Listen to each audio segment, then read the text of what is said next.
All right, here we go. Welcome, as always, to the Deeper Dive presented by SuperDraft.io and in the App Store. I don't know if you heard that one before, but that's a new thing around here, Alex. We decided to sing the Super Draft song, make it a thing. Anyway, I'm Dave Lochran. With me, Alex Baker. And if I call you Adam, forgive me. I'm just a creature of habit. That sweatshirt's pretty sick, by the way. You can get that at our merch store. You can also get the ketchup and egg shirts as well. I just sent a few of those out to some lucky winners the other day. They're pretty stoked about that. Anyway, man, how you doing today? Good. I'm still waiting for my Daddy Likes shirt to come in, but until then, I got this going on. So I like that, man. We have I'm trying to get that snapback. We got a nice snapback that I'm going to order.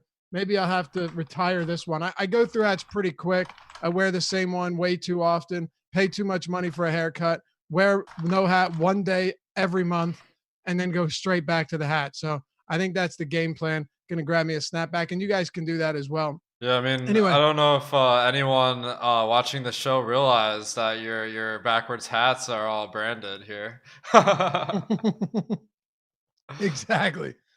No, in case anyone was wondering, it's a Sixers hat. That should surprise nobody. But hey, Super Draft. I do want to talk about them for a moment. They are a sponsor, and they've got a really cool thing going on over there at superdraft.io, or download it in the App Store, anywhere you can get apps. So there are no salaries. You probably heard this before.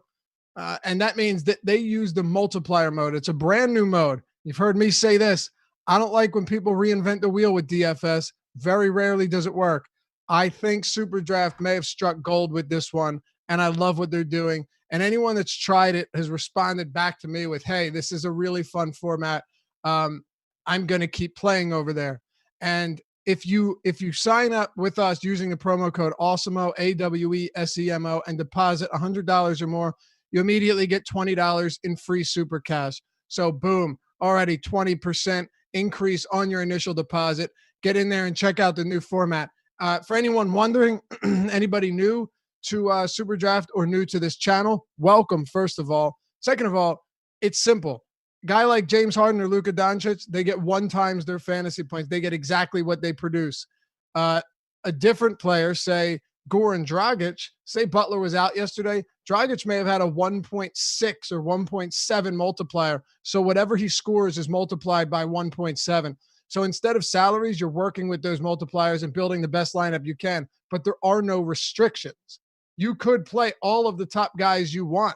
If it's a Harden, Westbrook, LeBron, Anthony Davis, Giannis, Luka slate, but that might not be the best move, because if like a guy that's 7K on DraftKings scores 45 and he's 1.6 multiplier, that's going to be better than almost any of these top tier guys. So check it out. Use the promo code AWESEMO. Get $20 in super cash when you sign up and deposit $100 or more. Go to superdraft.io or download it on the App Store. Alex, you ready to jump into this? Yeah, I gotta apologize. I have it going under this PGA stream right now, so I'm trying to fix everything. But I have a good grip on this slate. I'm pretty sure I know all the Spurs to fade tonight, so let's go. So hold on, wait. Are you producing a PGA stream right now as you do the show? Is that what you're saying? No, I forgot to switch it to the NBA. I'm Oh, off my game tonight, man. So you forgot the I'm forgot the restream flip. yeah, I'm fixing it all as we speak. Oh, good. Well, I'm assuming most people, or at least some people, saw that we were live. Nevertheless, we can jump into it. Are we good to go? Yeah, we're live here. I'm fixing it so people can find us here. All right, let's rock and roll. 5 games to talk about.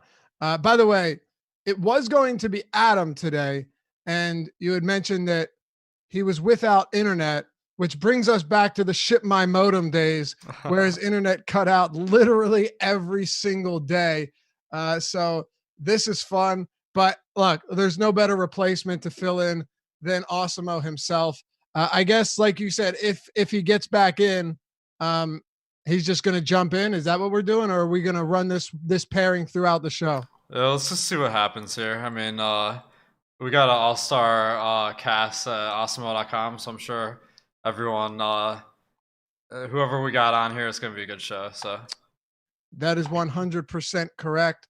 Let's kick it off with Washington and Chicago. Expect this one to be a pretty high scoring game. Right now, the total, let me refresh and get some new totals, see if anything's changed. Total 230, Wizards 3-point favorites at home. I think this game, and as indicated by the line, stays really competitive.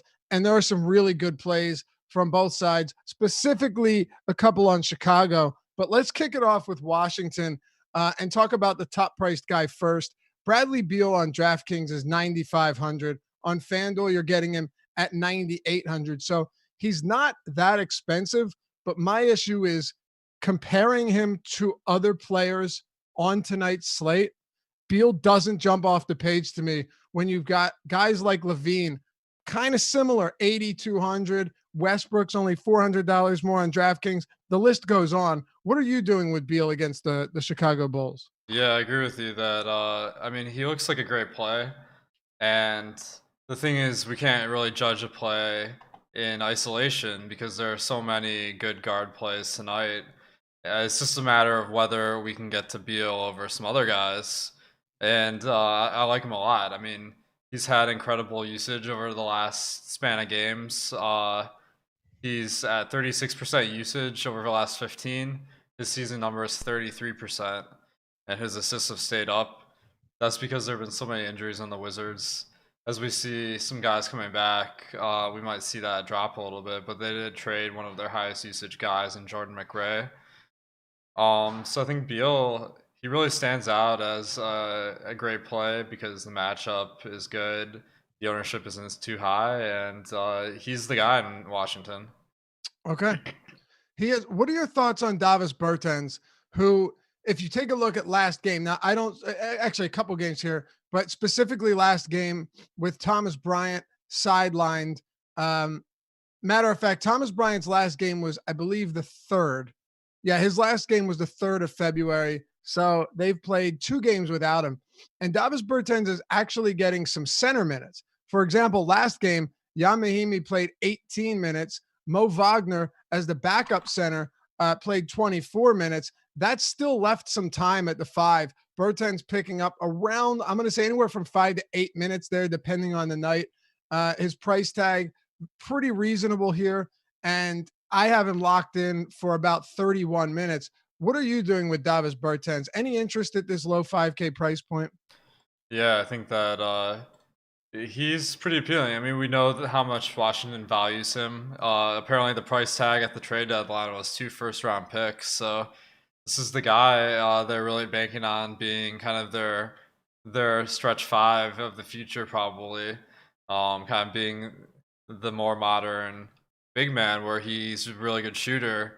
Unfortunately, like in fantasy, he doesn't really contribute a lot as far as rebounds or assists. So we're really hoping for some hot shooting from him.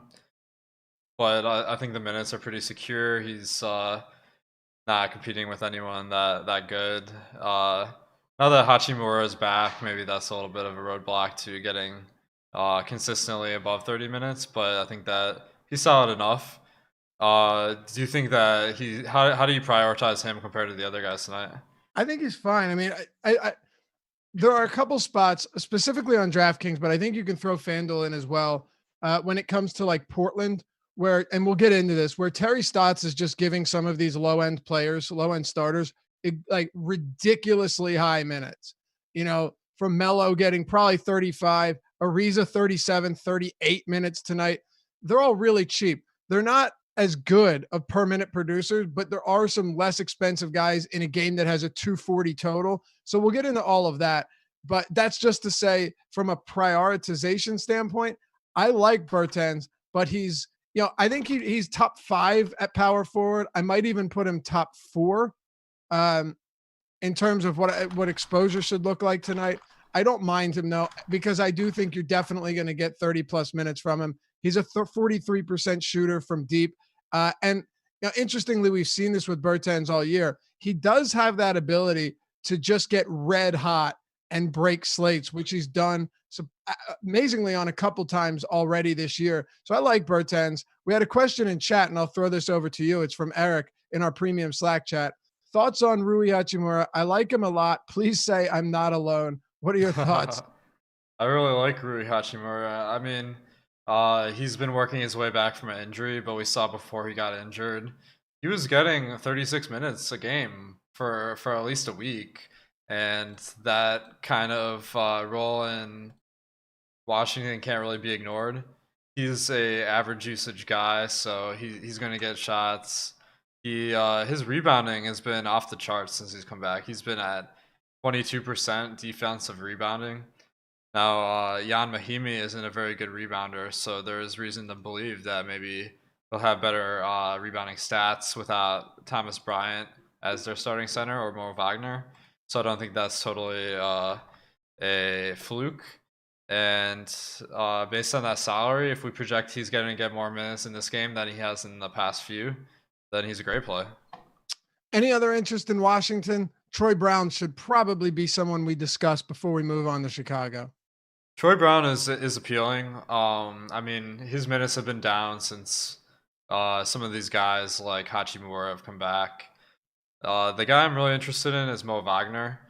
Wagner, we saw that when Thomas Bryant initially went down, it was Wagner that was the guy getting the minutes at center in Washington. Then he got injured, and it was Mahimi. But Wagner is still second in the pecking order, first with Bryant out. And I think he's a pretty safe bet to get minutes off the bench. 2 games ago, he only got 15 minutes, but that was because he picked up 2 fouls in his first 5 minutes. So I'm expecting him to play up to 24 minutes or more if he's playing well, and it's not that hard to outplay Jan Mahimi. Yeah, no, it certainly isn't. Troy Brown's fine, but I really don't have an overwhelming amount of interest in him. And I think there are other guys. We'll get to Portland. We'll get to a few other spots that I would just rather play because while they may not be quite as good on a per minute basis, they're going to be in even more appealing spots, and are probably going to play 10 more minutes than he is tonight. All of those things are worth considering. And it's not like he's a fantasy point per minute guy. I think he's like 0.89 or something, which is fine, but it's not remarkable. So let's flip it over to the Chicago side. Zach Lavine, and I'll get to your question in chat. Who is that from? Tedious Monday. I'll get to that in a second once we break down the rest of this game. Zach Lavine, I absolutely love Zach Lavine today. And I know he's going to be popular, but it's so hard not to love him here. I mean, over the last 30 days, he has a 33% usage rate, 22% assists, almost 1.3 fantasy points per minute. This is the second lowest price point he's had since January 6th. The lowest was last game at 7,900. This is a Bulls roster, Alex, that is legitimately loaded with low usage guys that can't create their own shot. So there's just so much I love about him here against the Wizards team that plays top 7 and pays 29th in defensive rating. I mean, God, that's all since the start of the new year. It's a great pace up spot, a high usage guy who can get up 23 shots in a close game. There's nothing I don't like about Lavine at his price point. Do you share the same sentiment, or are you different than me on Lavine tonight? I have to agree with you on Lavine. I mean, Chicago's been dealing with some injuries that some of their better players like Markkanen and Wendell Carter have been sidelined for a while, and Lavine has benefited a lot from that. His usage has gone up, his rebounding is up, the assists are way up, and I think that there's a lot of reason to be optimistic about him. So at that 8.2 price tag on DraftKings and 9K on Fanduel, he's kind of a lock play for me. Now, I think Superdraft got his multiplier a little bit better at 1.15, so not as good a play on Superdraft. But I think that he's probably one of the best plays tonight. And the matchup versus the Washington Wizards can't be any better. It's up-tempo, really weak defensive team, and Lavine is benefiting from all these injuries. Yeah, I mean, I will say quickly, I agree on the Superdraft take because outside of Lillard, Harden, and Westbrook, Lavine has the second lowest multiplier of anyone on the slate. Yeah, I like Lavine a lot, but I don't know if I like him as much as Westbrook. Right, exactly. Yeah, I mean, Simmons is at the same multiplier, so is Beal. That's a good question, though. If you are playing on Super Draft, you have Beal and Lavine and Simmons all at 1.15. How would you prioritize that? So I think that on Super Draft, you gotta like the guys with the higher multiplier a little bit more. But so you said it was Lavine and Simmons, and who And else? Beal, Beal. they're all the same. Yeah. So I think that Beal is probably the best, and we see that reflected in the salaries on the different sites. Simmons is a great player, but with Embiid back, his fantasy outlook isn't quite as high, and the matchup versus the Clippers and stuff. So I have Lavine in at second here, um, because it is such a good matchup. Because normally he'd be the weakest fantasy player of those three. Okay. So we have a big time pace up spot here, and I believe Adam has his internet back. So let's you and I at least close this game out, All right. Alex, Yes, sir. and then we can let him jump in. But I mean, just when you look at Washington on the season, you look at Chicago on the season. Wizards fifth fastest pace on the year, 103.4 possessions per 48. The Bulls are down there at 100.4. So while they aren't playing as slow a pace as they did last season, or at least the first half of last season, it's still a good pace up spot as indicated by the 230 total. So I don't want to, I mentioned that a lot of low usage guys on this team, not great players, but I don't want to gloss over everyone here because, hey, first Carter Jr. went down, then Markkanen went down, and then Chris Dunn went down. Otto Porter's been gone. Valentine, not a big deal, but he had some minutes. He's not expected to play tonight. So ultimately, there are going to be a lot of minutes opened up for this Bulls team. Is there anyone you like here from like Thomas Satoransky or Chandler Hutchison? Anybody that stands out based on minutes and matchup? Absolutely. I mean, I love like 6 players from the Bulls. Maybe I love 5, and then This should go Luke over well. Cornett. I don't love him, but he's cheap. But the guys I really like, Satoransky and Kobe White, stand to benefit a ton from Chris Dunn being out because we'd seen that Chris Dunn would be in the closing lineup most games. Now that Chandler Hutchison has replaced him in the starting lineup, I think we're going to see White close out more games. And when he closes out games, he's more around 28, 29 minutes as opposed to maybe 23, which he bottoms out at. That makes him an outstanding value. Satoransky, he's being backed up by Ryan Arcidiacono. They don't have a strong point guard depth right now, so I think that he's going to get more minutes. And then Hutchinson himself and Thaddeus Young in the starting lineup, they stand to benefit a lot from all these injuries too. Yeah, I'm with you. I mean, it's a scary team to try and figure out each day, just being that, like I said, these aren't high usage guys. They are players that kind of need to fall into some peripheral stats. But in a spot like this, I'm willing to run that risk. Top plays from this game on both sides. If you had to give me your 1, 2, and 3. Lavine is definitely number 1. Number 2, I'd probably go with, it's kind of tied for me, but Chandler Hutchinson really stands out as someone that maybe you can pivot off some of the Spurs value to. And then Thaddeus Young, he's sneakily cheap tonight, and it's a matchup that's pretty up-tempo. His production hasn't been quite as good in the starting lineup, but still a strong player. Okay. For me, it's Zach Lavine, Satoransky, and then Thaddeus Young. So believe it or not, all 3 of them are coming from Chicago. But in like my top 12 players, Moe Vagner's also in there. So I like him, and I know you mentioned him as well. So how do you want to do this? Are we going to turn this over? Are we going to keep going? It's up to you. It's up to Adam. Yeah, let's get Adam back in here. I got to make my NHL lineups for the night, so I'm gonna tag out here. But let me crop everything up, and then you guys will be good to go here. All right, so I'll keep talking for a minute, and I'm assuming Adam can hear everything right now, so he'll know exactly when to jump in. Next game on the docket. And by the way, for anyone wondering, anyone that wants to get Adam's take, I'm not going to completely revisit Washington, Chicago, but what I will do is ask for his top plays from both sides. So then we'll have 3 different opinions on that same game, which is one of the best games on the slate from a DFS perspective. moving on to the Philadelphia 76ers and the Clippers. The Sixers 1.5 point dogs at home, where they are 24-2 this year, 9-18 on the road, just absolute putrid trash on the road. 24-2 at home. They've been spectacular.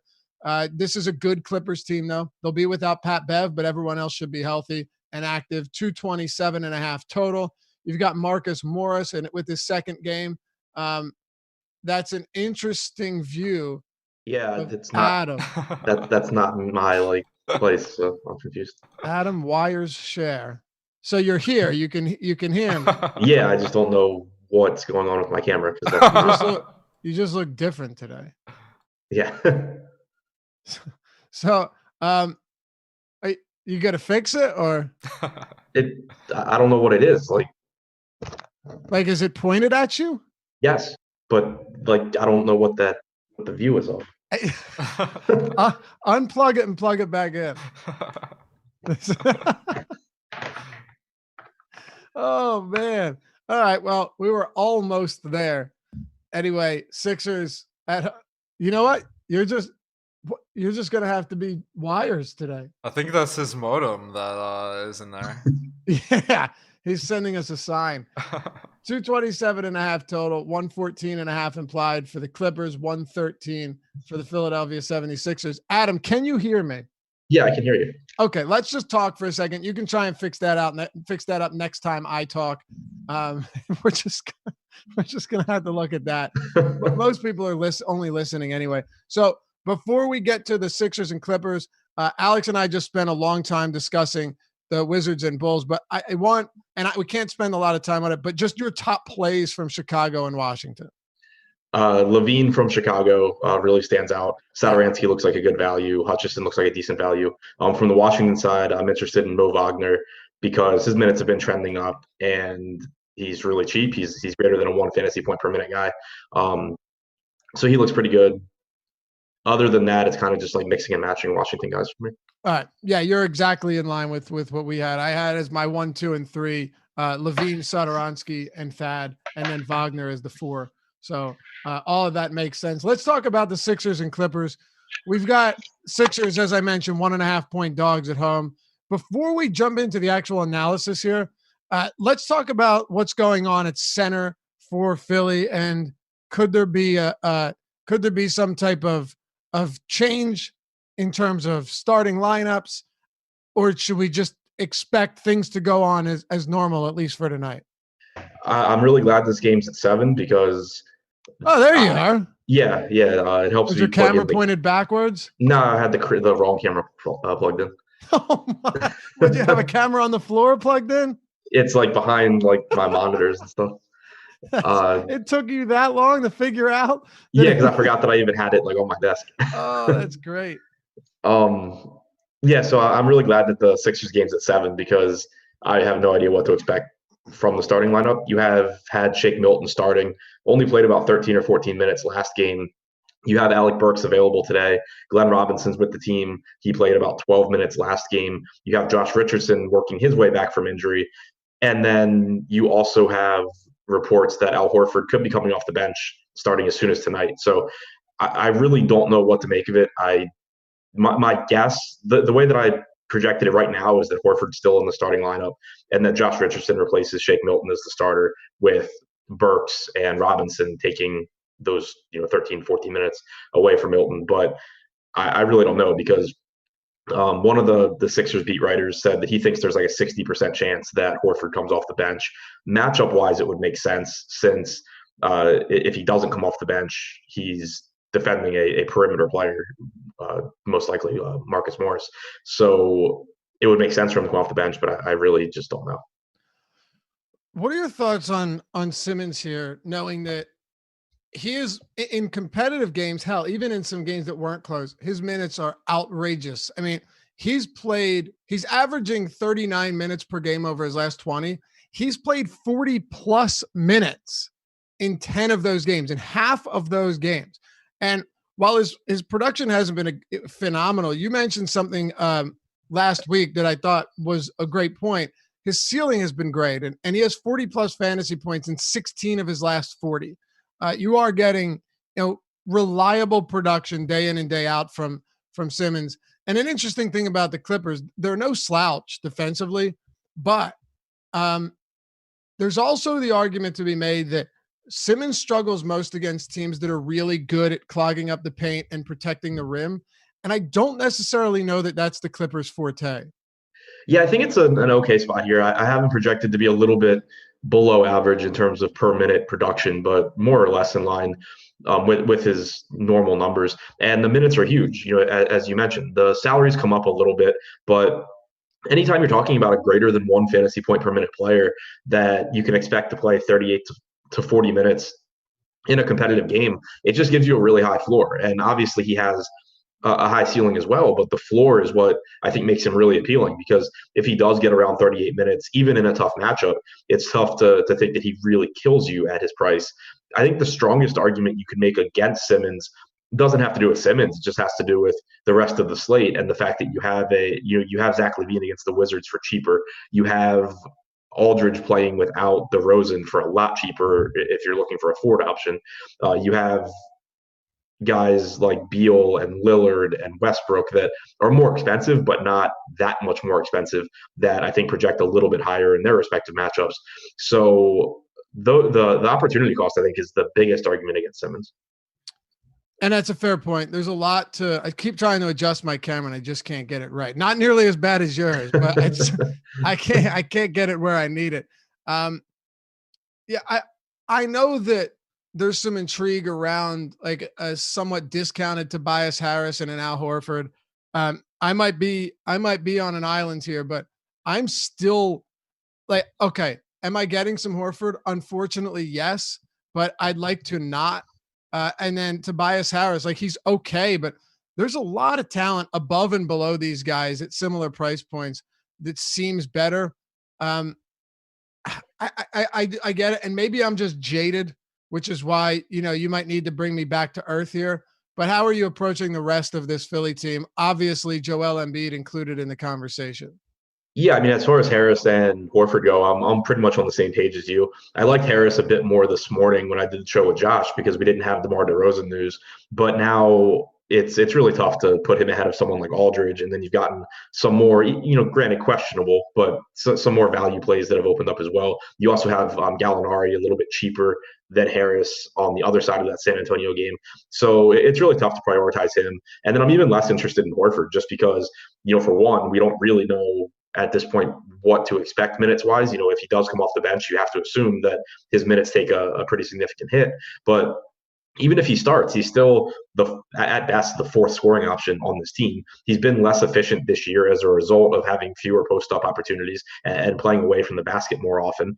Over the last 2 months in games with Joel Embiid, he has a 14.9% usage rate. So even though 5,200 on the surface seems like a nice price tag if you're expecting 30 minutes of Al Horford, in this matchup and with the way that Horford has played this year, which I don't think can entirely be explained by a small sample size or something like that, he's not really that appealing. So behind Simmons, I think Embiid is the second most appealing option from the Sixers. It's not the scariest matchup in terms of Zubats or Harrell, but I think it's also worth mentioning that, despite neither of those guys being someone that you think of as really a scary matchup for Embiid, the Clippers have been one of the most efficient teams defending the post this year.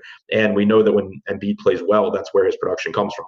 Yeah, he'll step out and take some threes, but if you're looking for fantasy points from Embiid, that's not what you're looking for. So I think it is worth mentioning that as a team, the Clippers have done a good job at defending there. It's going to be interesting today since Embiid shushed the home crowd in Philly and did not get a warm response, and then goes on Instagram and says like, oh, they turned me into a villain and all this stuff, which is ridiculous. And then Jimmy Butler says, I know a place where villains are welcome. And Embiid says, hell yeah, bro. So I didn't see any of that. Oh yeah, this should be fun. Anyway, the Sixers really just sound like the Wizards of like 3 years ago. It's crazy. It's crazy. A team that was one shot away from going to the Eastern Conference Finals last year. I don't know. Against the team that won it all. So you know what player I've been asked about more than any other player today? Furkan Korkmaz, I hope. The Cork, man. Yeah, the Cork. You said, I hope. Yeah, I just wanted you to have to deal with those questions too. Yeah.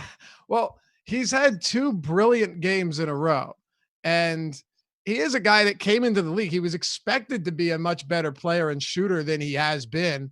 And the answer that I've given to most people is honestly, I don't know. Like, is Alec Burks going to play? If Alec Burks plays, I'm giving him 16 minutes, Adam, but I don't know how much more he's going to get. I'm giving Robinson like 12 or 13 minutes. I don't know how much more he's going to get. Is this a spot where Korkmaz comes out there, doesn't shoot well, isn't shooting 78% from 3-point range, and Brett Brown pulls him off the court early? Very possible. I just don't have any idea what to do with him tonight. And I feel like if I get burned by Korkmaz going for 50 again and I don't have him, that might be a risk I'm willing to take. Yeah, I mean, I'm right there with you. People, I made fun of people for playing Korkmaz last game, and he did really well. And there was a lot of there were a lot of replies on Twitter along the lines of, "Oh, but he's look how well he's been playing." Blah blah blah. The guy's played 1,124 minutes this season. He's at 1.75 DraftKings points per minute. Your mic went out. Talk. Am I back? Yeah, you're back. Okay. He's averaged 0.75 DraftKings points per minute over those 1,100 minutes this year. I really could not care less that he's shot well the last 2 games. And then on top against of that, Memphis and Chicago, nonetheless. Right. Yeah. Now we're playing the Clippers. On top of that, you have Burks, you have Robinson, which, like you said, I have no idea how many minutes they play, but their presence certainly isn't good for Korkmaz. It's not going to help him that they're there. And you also, in one of those games, Embiid didn't play the second half because he was hurt. It's just, even if I were to give Korkmaz 32 minutes here, if I assume that he's playing at his average production, he's still not really a good play at 4,500. Granted, that assumption is kind of flawed because if he plays 32 minutes, he's probably playing phenomenally well again.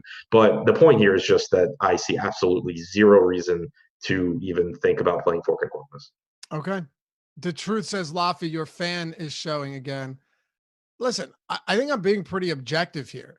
And every point you just made is spot on. Like, are we taking 2 games from Korkmaz, or are we going to take 1,100 plus minutes? It's basically the same. It's the Damian Lillard conversation, except at least Damian Lillard's really good.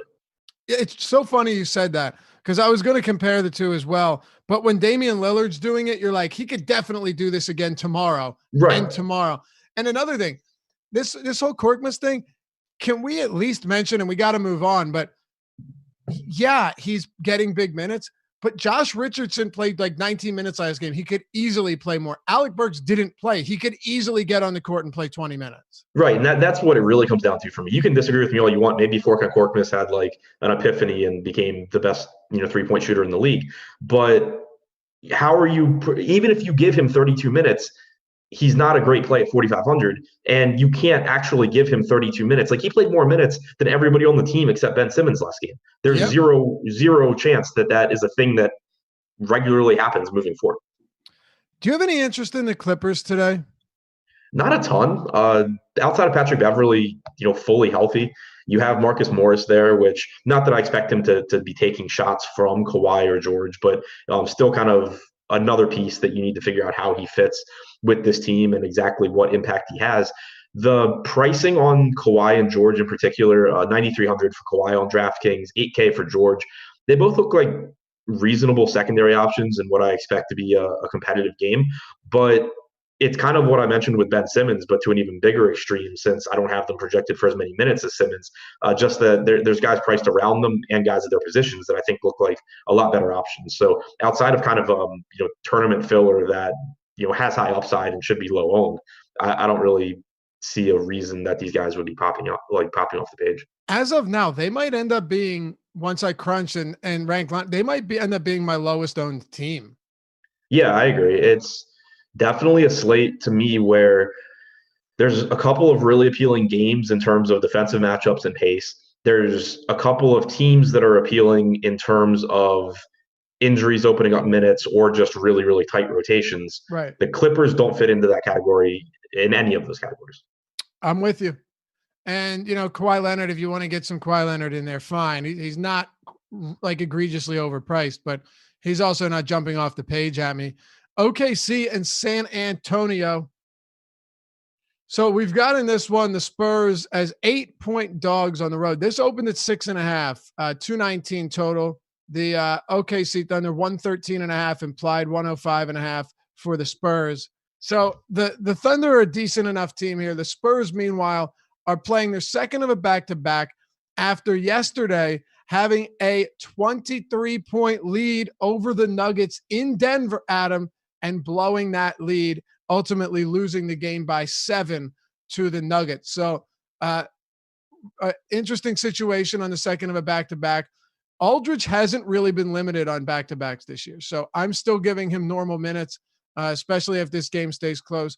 But I want to start with Lonnie Walker. I actually had DM'd you about this earlier today, voicing some concerns on it. And we went back and forth. I think obviously Lonnie Walker is someone that is going to should definitely be in your cash lineups. And I have no issues with him in tournaments, but I'll express my concerns and then we'll get your take. So yesterday they were up by 23. Lonnie Walker was out there. He played 26 minutes in the first, second, and third quarter combined. He then continued to play 35 total seconds, 35 seconds. Actually, let me add that 7 seconds, 42 total seconds in the fourth quarter.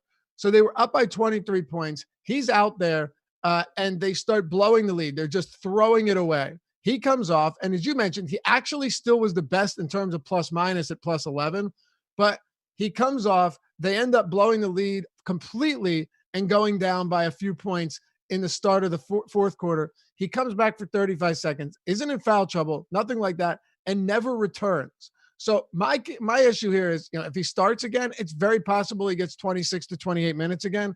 But in the back of and actually in the front of my head, I just know that with the Spurs, it's a death trap situation where Greg Popovich, he's willing to run guys at any position. So Bellinelli could come in and soak up a lot of those minutes. For all we know, Patty Mills could, or Derek White. There's a lot of different ways this could go wrong. So I'll set the table for you there and let you talk on Lonnie Walker. Yeah, I think, I agree with you. I would even add, you said that you should obviously be playing Lonnie Walker in cash. I'm not sure I even agree with that.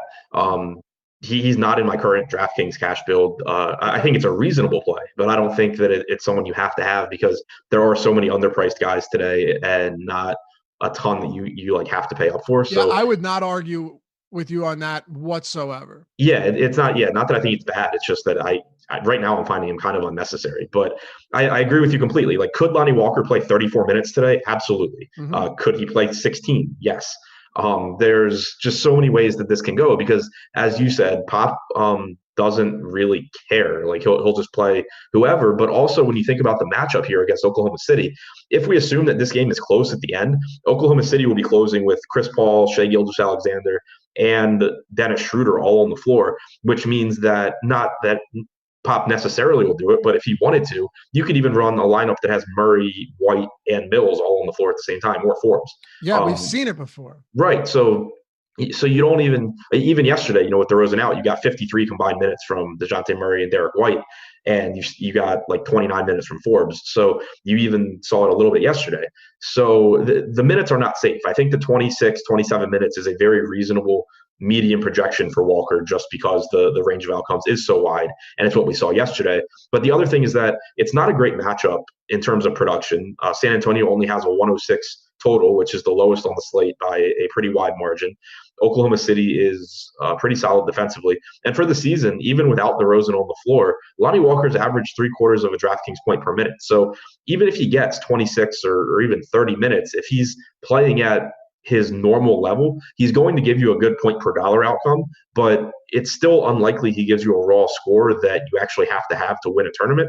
And that goes back to the point of it seems kind of unnecessary because you're occupying a roster spot with him, and it's not the kind of slate where you have like James Harden and Giannis at the top, and you'd love to get both of them in or something like that. So I think that if he doesn't put up a slate-winning score on his own, I think the fact that he's only 3K isn't really that relevant in tournaments tonight. I hear you, man. I'm with you. We had a comment in YouTube chat. A $3,000 player is not going to be the reason you cash or not. Well, if he is if he does end up being 33 or whatever percent owned as one of the highest owned players on the slate, I don't know, maybe cashing or not is besides the point. Because if you have Lonnie Walker and he ends up giving you 10 fantasy points, good luck trying to win anything significant in tournaments. Yeah, I'll say who cares about cashing? Right. And if you're talking cash games, then yeah, kind of. But again, you're still trying to score as many points as you can. You're just kind of emphasizing floor a little bit more. But Lonnie doesn't have a high floor here. Like that. No. That's 10 fantasy point per minute guy on the year.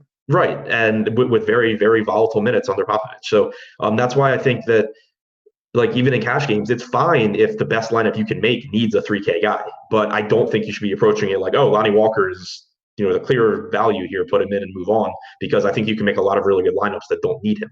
Yep. And good points from the chat as well. They're like, yeah, it might not be the difference between cash unless you went with Chris Boucher over Rondé Hollis Jefferson. Right. And then we all saw exactly what happened there. Lamarcus Aldridge, I know some people specifically in our chat right now are saying they're completely fading the Spurs. I'm honestly not totally opposed to you saying that, but if I end up giving Aldridge 34 minutes here, even in a tough matchup, it's really going to be tough to get away from a guy that since the start of last season has a 31% usage rate with DeMar DeRozan off the court. Yeah, he's averaged 1.35 DraftKings points per minute this year without DeRozan. If you put DeJounte Murray on the floor, you only get 97 minutes, but he still averaged 1.29 DraftKings points per minute. I have his rates about as low as I possibly could have them here, and he still grades out as a really, really good option at 6,700 on DraftKings. The matchup's not great, but he should be so involved offensively that I'm not really that concerned about it. So, if people aren't going to play Aldridge, then fine, but I don't really see a whole lot of downside to him at 6,700. What are we doing with the rest of the Spurs? And then we'll turn it over to the Oklahoma City Thunder. I think DeJounte Murray is another guy where he projects well for his salary, and he played 33 minutes yesterday. There's certainly the potential for him to get more minutes because of what you and I were talking about, where they played more minutes with Murray next to White yesterday. So it does open the door for Murray to get more minutes. I have him at 30 here. He's around a point per minute guy without DeRozan on the floor. He looks like a pretty appealing option to me. I think that Derek White at 4K is okay. But really, the San Antonio guys not named Aldridge and to a lesser extent Murray are kind of guys that I think you just mix and match for value in tournaments. I think that there's a lot of value in whoever the lowest owned guys here are, because you probably see a little bit more playing time for Trey Lyles with DeRozan out as kind of a trickle down effect. If Bryn Forbes is playing well, you can see 30 minutes from him at 3,500. You could see, 20. You could see mid-20s in minutes from Patty Mills if he's playing well. There's just not a lot of certainty here, and whenever that's the case, especially with players that for the most part aren't very productive anyway, I side with kind of just trying to be different than the field and hope that I'm on the right side of variance there. Especially with the Spurs, yeah. Right? Especially with how much can go awry. OKC, Steven Adams averaging around 30 minutes over his last 3 games. I'd assume he gets around the same playing time today. Price tags on guys like Chris Paul and Gilgeous-Alexander and Dennis Schroeder, they're all reasonable salaries, particularly SGA and Chris Paul. The same with Danilo Gallinari. It's funny because all of these guys are priced nicely, but there's still just that idea that, they're not, even on this slate, on an abbreviated slate, that they're not jumping off the page. But I would imagine all of these guys, or at least the ones I named, are going to be players that will be mixed into a lot of my lineups today. I'm just hoping not to have an excessive amount of anyone in specific. Yeah, I think that I agree with that. The one thing that I'd throw in is that Gallinari on DraftKings at 5,800 is a really, really good salary. Yeah. I think that you can make a lot of good lineups using him and Aldridge as 2 of your forwards that look really good. Steven Adams, I think, is the cash center on Fanduel at only 5,200. The minutes, like you said, have been up, and he's just cheap. And center's not a great position today on Fanduel. So those two stand out on those sites. But then if I'm getting to some Chris Paul or some Gilgeous-Alexander, I don't mind that either, because I do think that it's a good matchup for them, and I think that they're fairly priced. They just don't stand out as priorities relative to some other plays at their positions. All right. So let's talk about New Orleans and Portland. This is a great game here. Before we do, I just want to let you know that if you go to @Awesemo_com on Twitter, make sure to enter yourself in our giveaway. It's literally the biggest giveaway we're ever doing. It's about to be 3 years in operation for Awesemo and all of us here going into our 3rd year. Sorry. And we're giving away $3,000 worth of premium subscriptions, 3 1-year Awesemo Plus Platinum All Access subscriptions. Be sure to check that out. Follow the rules. Very simple. Retweet, answer the question, like, and follow. You'll see it. Just be sure to do that. Get it in before tomorrow. I think, I forget what time. It's all there at Awesemo_com. Check that out. Huge, all access 1-year Platinum Awesemo Plus. We're giving away 3 of those tomorrow. And if you want to check out Awesemo, and you want to support the site, but also get that info now. If you use the promo code Deeper Dive, all one word, you get 50% off your first week. All of our content outside of the Fantasy Cruncher add-on, but you can get that as well. Awesemo.com/join. Use the promo code Deeper Dive, one word, at checkout. So, hey, did you see the Wizards update just now? You'll appreciate it. Rui and Moe Vagner will have their minutes managed.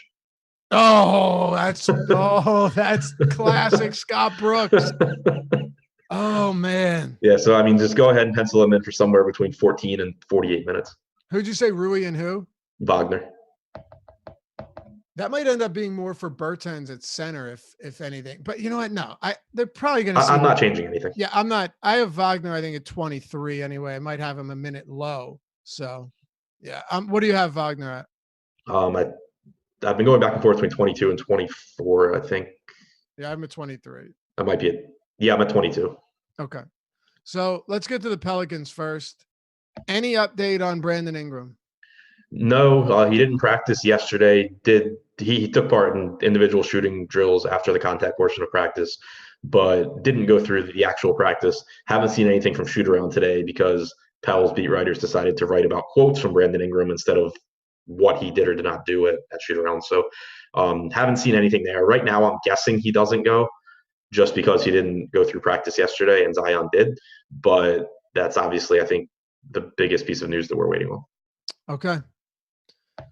What are you doing with the Pels here? This game has got a monstrous and slate high 241 implied or over under, 122 implied for the Pels, 119 for Portland. Should be a competitive, close fought game throughout. Man, there's a lot to like here. I actually like more from Portland than New Orleans, but let's start with the Pels first. Yeah, there really is a lot to like. And the Ingram news obviously is huge. If we assume that Ingram doesn't play, I like Derek Favors quite a bit, only 5K on DraftKings. His minutes have been down recently, but those have all been in games where Ingram and Zion played, with the exception of the last game where Favors was in foul trouble the entire game. So I think that you probably get 27, 28 minutes from him if Ingram is out. If Ingram is in and Zion is in, then you go back to Favors potentially losing minutes to Josh Hart in the closing lineup. But at 5K for a greater than 1 fantasy point per minute guy, I think Favors is pretty appealing if Ingram sits. And then you also would get increased usage for Zion, for Drew, for Lonzo. So if Ingram's out, those guys all look good to me. And then in addition, you have Josh Hart that most likely would start and play 30-plus minutes again. His price tag's come up a bit, so it's more of just a kind of tournament filler than a great value to me. But I still think that in a game that should be really high scoring, he has some appeal at his price tag. Okay. Do you have anything else you want to touch on with the Pels? I want to make sure we get through all of this, but also get all the information in there as well. No, I don't think so. Okay. Me neither. The Ingram news is huge though, so just pay close attention to that. On the other side, we've been saying this for a little while now, but Terry Stotts is feeding his starters with just monstrous minutes. I mean, it's insane right now. And I mean, hell, I have Ariza at 37 minutes today. I think you said you had him at 38. So it's way up there. I have Melo playing a ton of minutes. Obviously Lillard and McCollum, but I've got Whiteside even in there at 34. And I think you've got Ariza projected for less fantasy points than I do. So we probably have different opinions, but I'm going to have a decent amount of Ariza, a good amount of Whiteside. Those two guys specifically, but even Melo on DraftKings, he's $50 or $4,900 And that is worthwhile to me. A guy that has 22.5% usage since coming over, $5,200 small forward on Fanduel isn't crazy either. But if this game stays close, and it should be, how am I not at least supposed to assume that in a game played at such a fast pace, Pell's top 3 pace team in the league, bottom 7 defense on the year, that if Ariza and Melo and Whiteside do get these minutes that we're projecting them for, right, barring an injury or foul trouble, they'll have to just at least fall into something that isn't going to destroy me. Yeah, I expect Portland to be my highest owned team today. Me too. The Pels have played at the second fastest pace over the last month. They're not a great defensive team overall. And then also they've been one of the least efficient teams at defending the pick and roll this year, and also have allowed the 6th most pick and roll possessions to ball handlers. So second most points in the post too, which is where Melo's done most of his work. Right. For all these guys, it just sets up not only as a good, kind of broad perspective matchup, like just that they're a fast team that doesn't play great defensively, but for what Lillard and McCollum do, it sets up great. For what Melo does, it sets up great. Whiteside should have plenty of rebounding and putback opportunities here. So there's really just nothing for me not to like. And then on top of that, you're just getting so many minutes from these guys. You have Anthony Simons back for Portland, but Hezonja is out. Nasir Little is still out. So that still leaves Melo really without a backup, which means more minutes open up for Gary Trent and possibly Simons. I'm not going back to Trent today. He's more expensive, and he had a ridiculously good shooting game and picked up 4 steals last game. So it's not that I'm expecting him to be a great option, but I think the minutes. I think he'll soak up some minutes, but it opens up a bunch of minutes again for Melo and for Ariza. I'm with you on Ariza too. I have him projected a little bit lower than you, but I still have him as a really good value at 4,300 just because of how many possessions Portland should get here. I think Lillard is interesting because he's a little bit more expensive. His ownership has come up. This morning he was a lot lower owned than way lower. Dude, that ownership at like single digits today was crazy. Yeah, I was kind of hoping that would continue, but I didn't figure it would. But finally, for the first time in a while, I feel like I really like Damian Lillard on a slate, and so don't play him. So we shouldn't play him, is what you're saying. Yeah, he's probably going to shoot like 6 for 40 or something. But yeah, I mean, you should get 38 plus minutes from him. CJ McCollum should push like 37, 38 minutes, and his salary is really cheap at 6,400 on DraftKings. I love all 5 starters for Portland. In order, I would say it's probably Whiteside, Dame, Melo, McCollum, and then a gap to Ariza, but they all look like above average plays. Oh, wow. Big news on Juicy Smouye. Keeping it moving here. Let's talk about the rest of this Portland squad. We pretty much broke it all down, but as far as it goes in terms of prioritizing, I'm with you. This right now is the team that I'm getting the most of. The cheap guys, mid-range guys, you name it. And McCollum at 64 on FanDuel is just absurd. What are we thinking here as far as in terms of what your rankings of the Portland players today? Because I'm sure a lot of people aren't wanting to throw 5 in every lineup. And if you're maybe hand building lineups or playing 3 or 4, which guys do you like the most? Yeah, so I mean, with the 4 that aren't Ariza, I think it's kind of just whatever price point you're in. They all look pretty comparable to me based on their salaries. I would say that Whiteside and Lillard are the top 2, followed by Melo, McCollum, and then there's another a gap to Ariza. But again, they're all at different price points, and they all look like above average plays to me. Okay. Want to get on to this last game here? Yeah. Houston and Boston. And by the way, stick around after the show.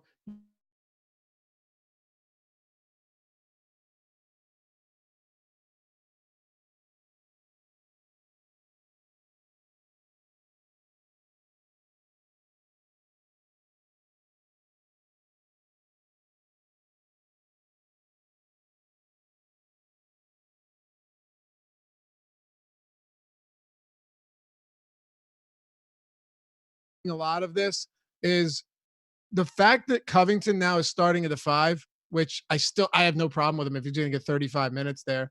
This Houston team really suits his skill set. His one offensive skill set is 3-point shooting, and this should be nice. But they space the floor so well that it has really opened the floodgates for Russell Westbrook to get to the rim unchallenged almost every night. Can he do it tonight against the Seas? I think so. I mean, I think it's really important for him that the paint is so wide open now. He's not someone that should be shooting mid-range shots ever. He's not someone that should be shooting threes all that often. But if he can get to the rim and you have 4 other 3-point shooters on the floor, it should make him efficient or more efficient and really open things up for him. And then on top of that, you've been seeing his usage trend up even when he plays alongside James Harden. Over the last 2 months in games where Harden has played, Westbrook still has a 36% usage percentage and a 33.7% assist percentage. So you're seeing him take on a bigger role as teams look to get the ball out of Harden's hands a bit. And then now, because of the personnel on Houston, he should be able to score at a better clip. So I really like Westbrook. He's neck and neck with Lillard for me as far as top pay-up option at guard. Okay. Do you have any other considerable interest in Houston? I mentioned I have no interest, or I have no problem at all with Robert Covington. I assume I'll have a decent amount of him, but I don't imagine I'm going to have a lot of James Harden today. And the rest of these players, kind of your wings and your small ball forwards, aren't really at the top of my list. What about you? Covington looks good to me because the minutes should be there. The rebounding numbers look really good. And then the usage for him, I think, should be similar to what it was in Minnesota whenever he played with Cat, which is, right around 17.5%. But he should be getting a lot of open threes, which, as you said, that's his primary offensive skill set. But since in his 3 games since going over to Houston, he's averaged 11.7 rebound chances per game, which is second to Westbrook over that time. But he's played, over those 3 games, he's averaged 8 minutes fewer than Westbrook. So tons of rebounding opportunities for him. A 12.5% rebounding percentage so far. He looks like a really good value at 5,200. He's someone I would rather roster than Horford, for example, at that price point. Harden, of course, is a high upside guy, very likely to be the highest scorer on the slate. The problem that I run into is just that you're kind of paying a premium for him when you can save money and go to similarly high upside guys in Westbrook and Dame. Not to mention, you have Lavine, you have Beal, you have all these guys that are really high upside guards for less money. Okay. Want to close it out with the Celtics for us and turn it over to Eddie and Joey after this? Yeah, the Celtics, I think, are one of the most efficiently priced teams on the slate, at least on DraftKings. They're the main 4 guys, Tatum, Kemba, Hayward, and Brown, all look like pretty neutral options to me. It is an appealing matchup against Houston because they are fast and you should get a lot of possessions for Boston, but you're just kind of spending up on these guys, whereas there's better values at their position. I think that there's a decent chance that this game closes small with Kemba, Smart, Brown, Hayward, and Tatum on the floor. So maybe you can get a little bit more production out of those guys. Mostly, though, their role for me in my lineups will just be where I have a pretty chalky lineup. I can throw in Jason Tatum over Ben Simmons or something like that, and be contrarian that way because they certainly have upside. It's just really hard to pinpoint where it comes from in this game. I was looking at chat and I guess something happened during our stream. I don't know what happened. We're still going now. Let me know what happened in chat, fellas. I have no idea what it was. I wasn't looking at the screen, but I think we're all right. Adam, anything else before we close it out? Nope. Hey, if you guys enjoy the show, and thanks for hanging out with us as always, hit us with a thumbs up. Help support us. It's the easiest way to do so. Subscribe and hit that notification bell as well. Anyway, good luck tonight. We'll turn this over to Eddie and Joey, and Adam and I'll be back with you tomorrow on the Deeper Dive presented by Super Draft.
I didn't have Oh, shit.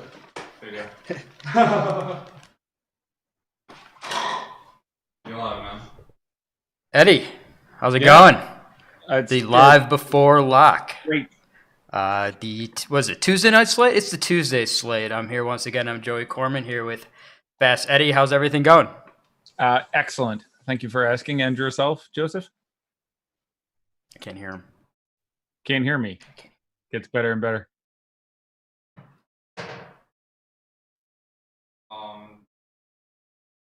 I will continue to speak. It was many and many years ago in a kingdom by the sea, there lived a fair maiden who you may know by the name of Annabelle Lee. And this maiden, she lived with no other wish than to love and be loved by me. I was a child and she was a child. All right, now we're back. There we go. Eddie, how's Yo, it going? Great, We're thanks. back. How about you? We are. Some of us were never gone, but welcome back. Well, I was gone for a brief second. And now Well, I'm we here. missed you. Yes. So we got the Tuesday night slate, and of course we are sponsored here by Super Draft. So head on over. They got the let's check out the Super Draft prize pool they got going on today. They have a $2,000 to first contest right now. They have let's see how many entries we got in here. 645 out of 1438. So head on over to Super Draft, where they got the unique multiplier. And it's a different platform. So if you haven't tried it out, go ahead, superdraft.io. And so that's Eddie. What's the word? The word is go. Let's go. All right. Yeah, I'm ready. So Let's let's start it off. Who is your top recommended, suggested play of the day? Let me refresh my ownership here, and then I will come up with. I've started to interpret this question as who would I have more of relative to the field? Yes. Give me a close one. Oh, this is gonna be close. All right. So your bronze medalist answer to that question is gonna be Lamarcus Aldridge. It is weird for me to want more of a guy that is looking at currently being that chalky, but I like everything about this. I like the matchup specifically. Third time they've met this year. Thunder don't have a great answer to guard him specifically. Was very good in the two previous games. Long history of being good against them, against Adams, and then you take DeRozan out of there and you knock his price point down. I think the 34% we currently have him projected for is actually a little bit low. So he'll get the bronze medal. Silver medal, I'm going to go to Joel Embiid. So we've had some technical issues. Maybe a couple of you noticed today. And for that reason, I thought I might sit in and do 2 hours back to back or something. And I wanted to be available in case I was needed. So I watched a significant portion of the previous show. And I'm suffering a crisis of confidence because Laffy and Adam and Alex, you got the trifecta there, all people I strongly respect. And when we differ, I tend to think they're correct and I'm not. But I have Joel Embiid as my second highest scoring player on the slate. And last time I looked at, for example, Alex's projections, I think he has him at 6 or 7 or some number well further down the list.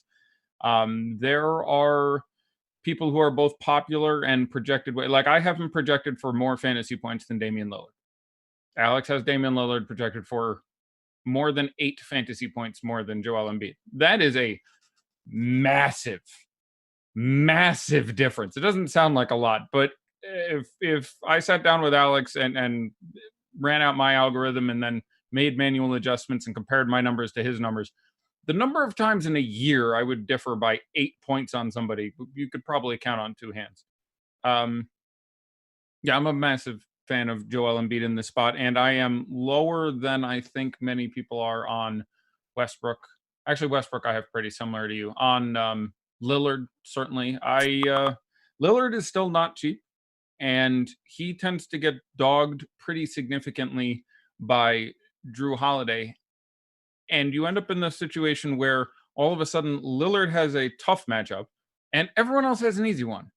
And you have McCollum and you have Melo and you have Whiteside to an extent, and even Trevor Ariza doesn't really matter for this calculation. But at the price, I still need a really, really sexy game out of Damian Lillard to justify that price. And I have him at 51 fantasy points. which is fine. Using, standard deviation and him differing from that number, you can obviously get a ceiling game of 60, 65. He's going to be absolutely great. But I have him fourth among Portland starters of guys I'm trying to get in lineups. So, that feels, a bit overly critical. But my number one guy, I'll go with CJ McCollum. As some leverage off Lillard, although we have him owned slightly more than Lillard at this point. And again, everyone on Portland has some significant ownership. But I have, especially respective to what's still a reasonably tepid ownership, Aldridge and McCollum, the guys I'm getting over the field on, even though they're to some degree chalky. But I'll go with CJ McCollum as the player. I feel the most things work in his way.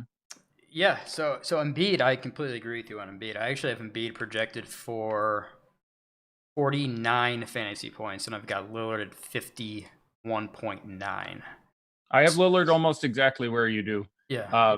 I have Embiid at 54 behind only Harden. Now it's really close. It goes Harden, and then you get a nice big brick of Embiid, Lillard, Westbrook. I mean, it gets really, really close after that. But it is simply a spot where I expect him to excel. If you factor in motivation, that's fine.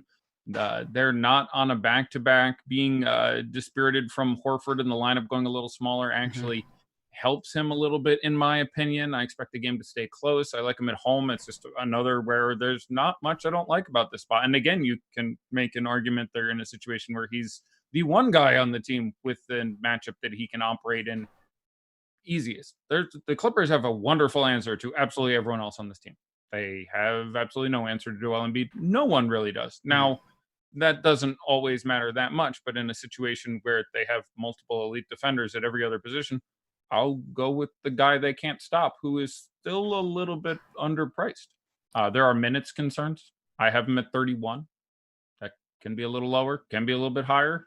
But it's still like a price of 9. And obviously, this varies a bit site to site. Fanduel, you have some better, cheaper options that price a little. He's 98 there, I think, is supposed to 91 on DK. So it's a slightly different play.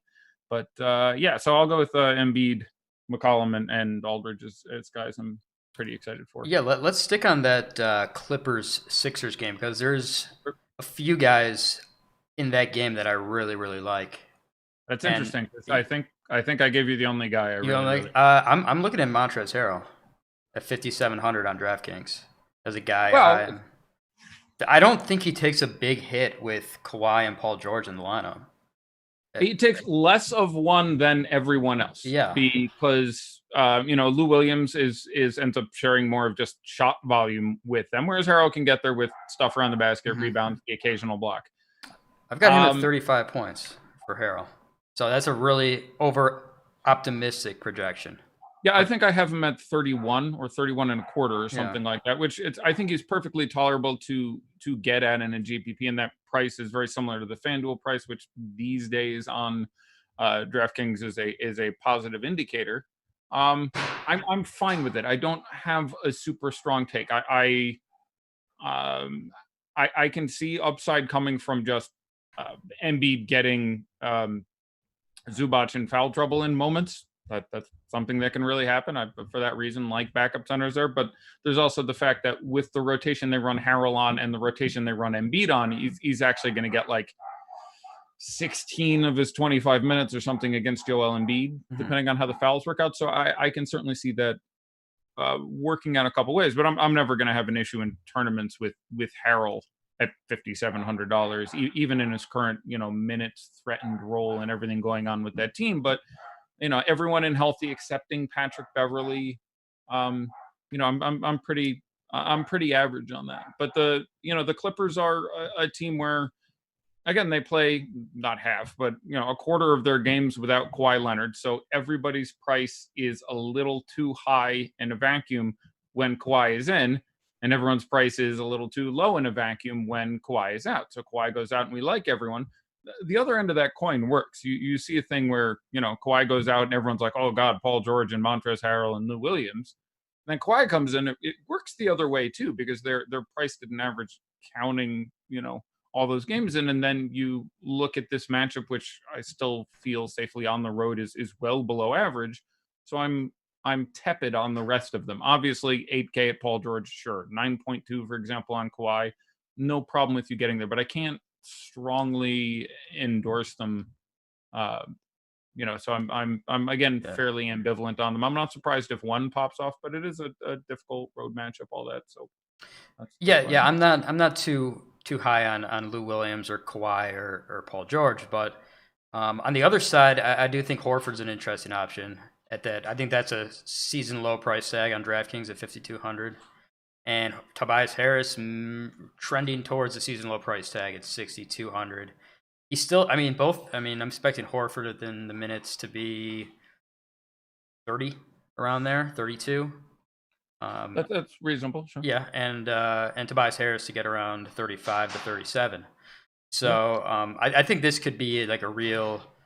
I know that all the bodies are coming back for Philadelphia, and it's going to be tough to get to Furkan Korkmaz or Josh Richardson, or I know he's not playing many minutes, but or Shake Milton, those guys. But Tobias Harris and Horford could be really good options in the GPP format, I think. Sure.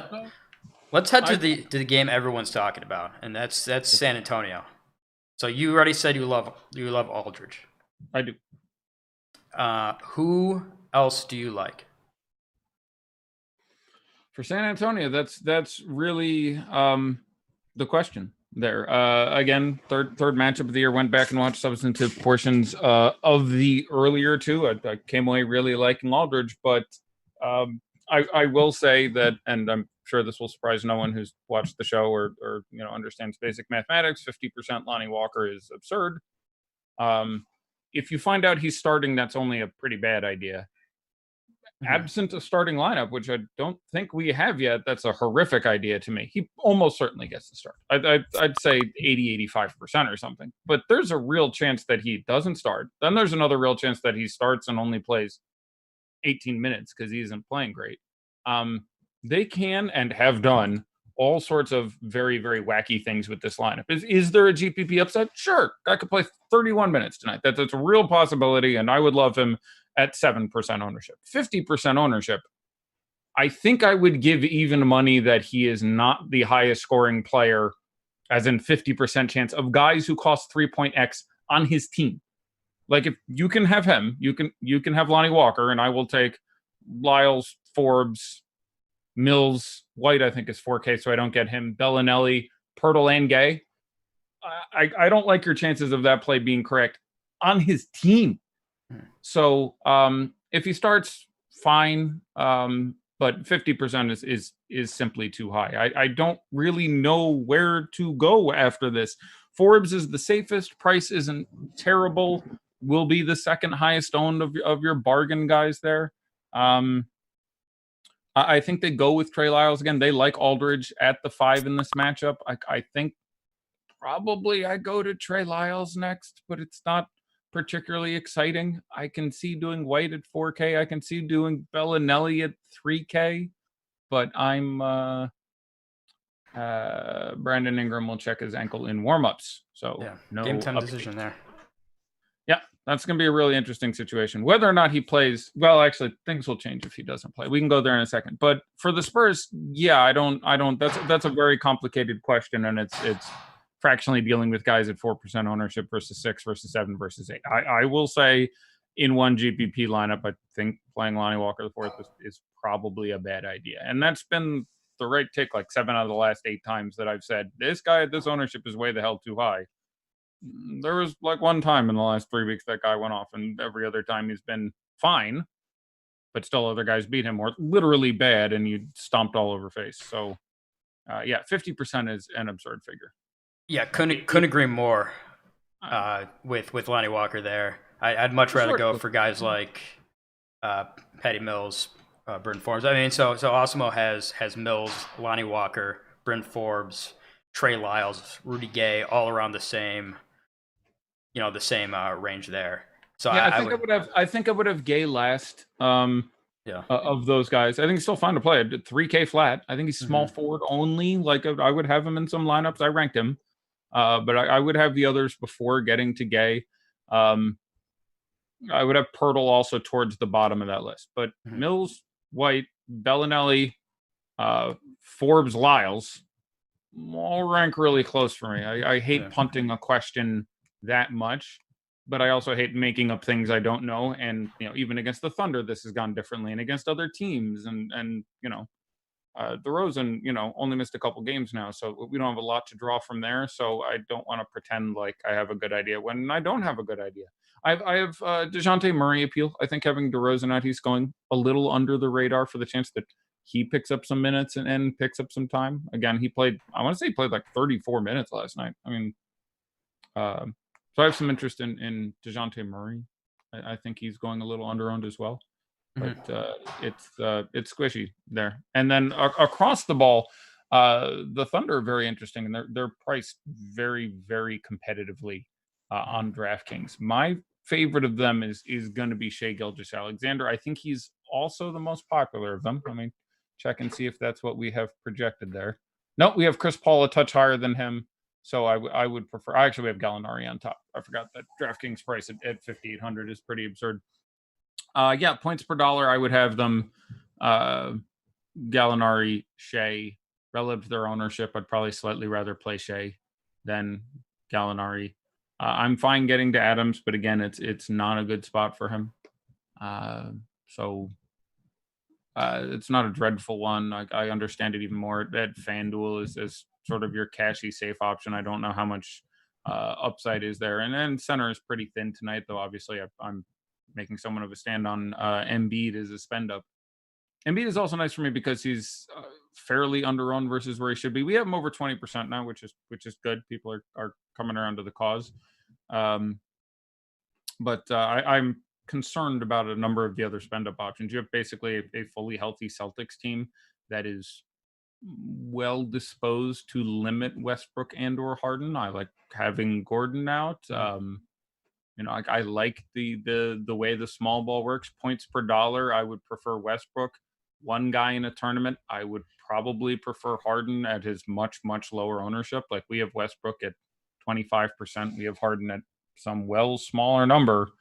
And I understand that because the value. We have Harden at half Westbrook at that ownership. So I would put Harden in one lineup before Westbrook.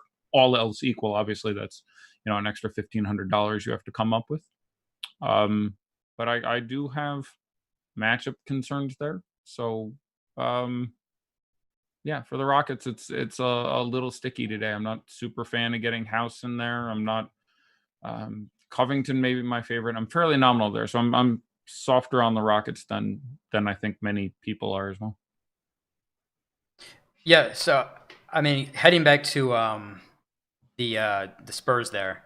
I mean, I think my favorites there are Mills and Gay among the lower price options.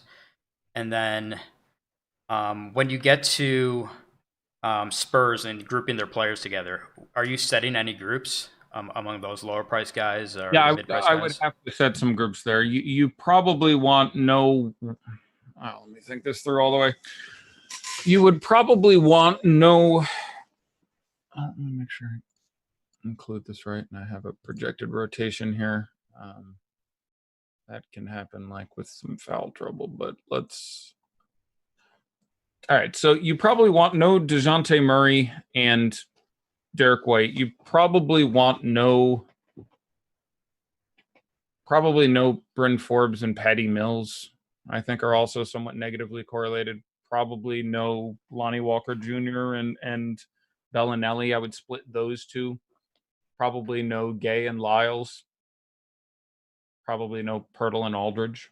Like I think you can honestly split it up about that way where it's not the most brilliant matchup, and there's a real chance they all get middled and it doesn't go well. Like I can look at the various boxes from earlier this year, and again DeRozan being in there makes all these. I'm not even going to bother with it because DeRozan being in there, you're talking about 30 odd minutes and a whole lot of usage spread around that makes all these guys well better. But if I went and looked at those box scores, I have a feeling you would see good Aldridge games and a whole lot of 14 and 19 and 21 fantasy points. Like it's really sticky. So I'm fine with setting those rules simply because I don't think you want 3 cheap Spurs anyway. You might be able to talk me into 2. 1 feels best. Okay. Before we get on to the next game, let's bring up some Osmo content we have here. So we have our biggest giveaway ever going on right now. So check that out on our, it's everywhere on Twitter, but on our main Twitter handle. You can find it on our Instagram at OsmoCom. You can find it on our Facebook. We are giving away 3 platinum yearly passes. So this is our biggest giveaway. It's a $3,000 total value for the people out there. And that's because our Super Bowl kind of goal was to get the Osmo NFL account up to 5,000 followers, and we hit that. And we promised our biggest giveaway ever, so that's going to be it. Let's see what else we have in terms of free content today. We are going to have I believe we have the Above the Cut article from PGA. That's the Ben Rasa article. We have Osmo's game plan. The live stream was free today, and the NHL Live blog was free today. So nothing that's free that you can consume, but you can go back and look at that. So if you're looking to play some NHL tonight or play some NBA, or obviously play some NBA, go back and check out Osmo's live game plan stream there. So let's move on to the Pelicans, because the Pelicans are the only team right now we really don't know what to do with. Brandon Ingram, let's get a scenario generator right here. Brandon Ingram in, Brandon Ingram out. What are you doing? Right. So Brandon Ingram in, my first thought is I really like Brandon Ingram. And his ownership will be lower than it should be because of the uncertainty during the day. Let me check one thing real quick that is bugging me a little bit. Obviously, Ingram's still a game time decision. All right, let me come back and look at that. Sorry, I just had a question I wanted to answer for myself there.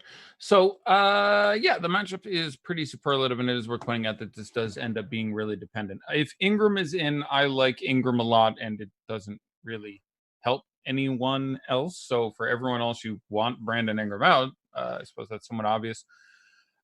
If Ingram is in, my favorite guy on this team in tournaments would be Ingram. My favorite guy on this team in cash might be Derek Favors. They will roll him out there a lot against Whiteside. Third time they played as well. That's actually a thing I'm just realizing. There's 3 interconference games in which all 3 games are the third time this year for that matchup.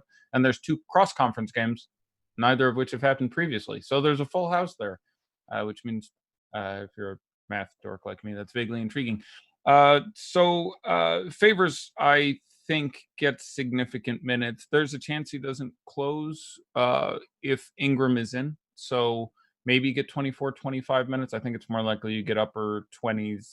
The last game I was just watching an hour ago, he played 30 minutes, largely to match up with Whiteside. So I like 5K Derek Favors. I like the matchup for him a lot. He'll also go under owned. So I'm a fan of that play. Josh Hart, I want to have Brandon Ingram out. Lonzo Ball, I want to have Brandon Ingram out, but I do like the matchup fairly well for him, especially Fanduel, where I think he's 6,700. That price is nice. But probably my favorite with him out is gonna be Drew Holiday. It's a strong matchup for him anyway. And if he goes out, I will probably go back to Drew Holiday as my favorite. It would be close, and the various nuances of site pricing would make it unique. But with him out especially, I'm going to like probably it ends up being really close between Favors, Ball, Drew, and Zion. So it's going to change a little bit site by site, but probably at ownership, I'm going to end up with Favors first regardless. Yeah, so Drew Holiday gets the big usage bump over the last month without Ingram. He gets up to 30% usage, up from 25. And then you got Zion Williamson. He's played under 100 minutes without Ingram on the court, but he's 35% usage rate without Ingram on the floor. Hold on, I have to change my Furkan Korkmaz ratings and re-upload, for he is starting. Furkan Korkmaz is starting. For Al Horford. Al Horford's not starting. He is not. He's headed to the bench. They have been speculating, ruminating, considering that for much of the day. Okay. And that's not a horrific idea. I don't mind it whatsoever. If you were banking on your Kyle O'Quinn or Norvell Pell night, you can put that idea to bed. But this is something I thought was a real possibility with this team going forward anyhow, because they just have too many valuable wings and guards, and like they're starting Simmons, Richardson, I believe, at the 2, Korkmaz. Tobias Harris moves down to the 4, which is a cookie for him. Still dreadful matchup, and I have concerns. But DK, that price 6,200. I'm going to give him a ranking upgrade as well because I like him more at the 4 than at the 3. Embiid starting at the 5. And now off the bench, you still have Horford and Glenn Robinson III and Shake Milton and Alec Burks. And like they're just really deep. So you're going to get a lot of bench guys getting X minutes. I do not think this is a positive move for Furkan Korkmaz.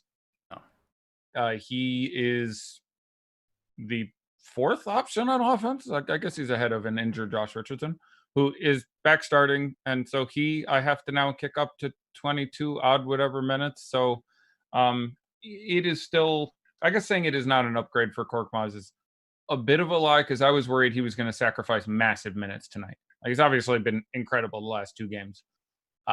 I was worried he was going to go down to like 20 minutes tonight because, again, there's just infinite dudes that they should play. And frankly, they have, I think Furkan Korkmaz is solidly their 5th best wing player. So I don't know how long this lasts, but regardless, it's much safer getting him in the starting lineup. But he has been shooting like 75% from 3 over the last couple of games. And that is unlikely to continue against the Clippers. Yeah, I'm going to go ahead and take the under on 75% from 3-point land tonight for Furkan Korkmaz. And so it's a little safer because the minutes feel a little better. But I expect the ownership to also rise. I'm probably going to want to look elsewhere. Yeah, what do you think about this move for Horford? Does it make it more appealing? I mean, I know it's not a similar situation because they're completely different players, but we saw Buddy Hield go to the bench and immediately get a huge boost. I mean, you saw his fantasy points per minute go way up. So, well, here's the thing. A lot of people in the chat were like, oh, God, Embiid's going to go off. Well, here's the potential downside here. They now have a pretty brilliant backup center. So I can envision a scenario, like I have to reduce my minutes projection for Embiid by like 1 or 2 now. And that's really relevant. Like, I still like Joel Embiid, but I'm not sure Horford plays any 4 off the bench. So maybe because he's been playing badly and just to rest both of those guys, Embiid with a long and distinguished injury history and Horford not being a spring chicken, maybe they just play him 27 and 21. I don't think it's likely. But it's a real possibility. Hopefully they do the smarter thing and just, expurgate Mike Scott from his backup minutes and run him in there behind both Embiid and Harris at the 4 and the 5. And that works really well with the weird Embiid rotations because now Embiid can run his, original 6-minute stint or usually 4.5, 5-minute stint. Horford comes in for Embiid. He's playing next to Harris. He's the backup 5. Then Harris, who plays a much longer stint, comes out after 10 minutes. Now Horford moves over and plays the backup 4. Embiid comes back in. So, hopefully it's not too much, but it's not good news for Embiid's minutes. It's potentially a concern. I would agree that it is a boost for his production. Yeah, I do like this move for Horford. I think that's going to lower his owner. I mean, I don't know what his ownership was projected to be before that. We can take a look at that. I don't have the ownership in front of me right now. Do you have it? It was 13.9%. Okay. So I would imagine that probably lowers it below. It's below 10%. Yeah, everyone's going to be like, oh, I had him at forward. I can play Furky now. Yeah. So let's head over to another game that I think a lot of people will be targeting, and that's the Bulls Wizards game. I mean, anytime the Wizards are playing, people are going to be taking whoever's playing them. You got a 230 over under, which is the 3rd highest on the slate behind New Orleans, Portland, and Houston, Boston. So the Washington side's all of a sudden really crowded because you really only have Thomas Bryant out. I know you have Isaiah Thomas is out of the picture now too. Jordan Mccray is out of the picture, but you got Burton's back. You got Moritz Wagner back. You've got Hachimura back.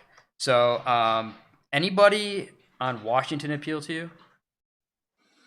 Yeah, I have some appeal with Beal. With Chris Dunn being out, that actually ends up being really relevant. They do a fine job against him. As I mentioned previously, 3rd game of the year here. Not a great Beal spot. If Chris Dunn had been in, I would have, with great relish, enjoyed not recommending Bradley Beal tonight. This again is a very pass heavy, run heavy, pass funnel, run funnel type situation here. The Bulls' backcourt defense is very good. For large parts of the year, it was the best in the NBA. It still ranks, if you look recently, it's worse because Dunn is missing, and that was a very relevant part of that equation.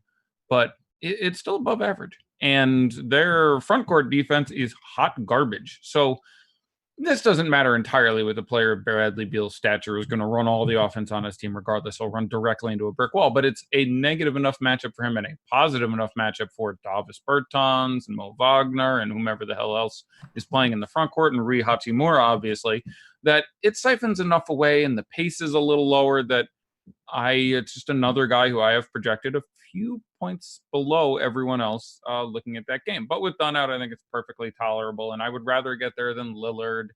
I have him almost identical point per dollar with Russ Westbrook, so that's going to depend a little bit on site by site.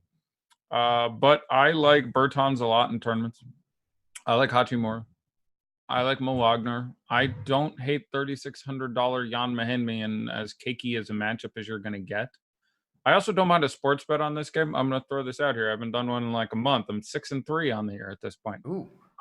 Usually I running my sims end up somewhere like a point or two from Vegas at any point. The Portland game, I had like 4 points under where they have it, which is a pretty big differential. And this game, I have like a full 5 points up what they have. I think this game should have an under of like 225. So, I'm calling under on this game. I'm not going to do 2 games in one day, but I'm putting my record on the line. I'm soliciting under bets on. It's hard to argue with the under on a 241. I mean that's a pretty high total. And I like the under on this one a little bit more at the 230. So there it is. Thoughts on Jaylen Brown versus Zach LaVine on DK? Is it viable to play Sato and fade LaVine at 35%? Just know that if he goes off, I'm dead. I like Zach LaVine a lot. I like Sato too. Sato gets enough of his statistics other ways that I don't really mind if you happen to end up with both of those guys. A lot of the Bulls feel really good. Ranking them, again, comes down to sight. I like LaVine the most, but he's also the most popular. I probably then have Thad a hair over Satoransky, especially for the ownership. So I think I would rather look that way by a hair. Interested to see the starting lineup there again. I imagine it's Cornette, but I expect Gafford to be back, and they should really give that guy some time. I ranked him. Thoughts on pairing Lavine and Beal on Fanduel? I think that's fine. That means you're not playing Lonnie Walker, which thumbs up, good job. And you're not playing CJ McCollum. That scares me a little, but yeah, I've no objection with that plan. I want to briefly touch on the Celtics. Kemba Walker is my favorite, both sites. So if you're wanting to get a Celtic to run back, Kemba at his price is my favorite FanDuel and DraftKings. I have not seen this modifier yet on SuperDraft, but hopefully I'll do that shortly. But Kemba, I expect to be best in this scenario. So I don't mind Tatum whatsoever. I prefer Tatum at his points per dollar to Brown or Hayward. I prefer Brown to Hayward. So I'm pretty sure both sites, and obviously they're all much more attractively priced on FanDuel. DraftKings, they're sort of luxuries. FanDuel's, you can sneak them in there as cash options, but pretty much both, I'm pretty sure I have them Walker, Tatum, Brown, Hayward today. Yeah, so heading to the Boston-Houston game, do you expect that game to be one of the more highly targeted games just because it's the most appealing matchup on the slate? No, I think as DFS players, we've stopped caring about appealing games, and we just like to pick the good DFS players. So I imagine, the super high over/under games will be more targeted by most players. Okay. So heading to, have we covered every game here?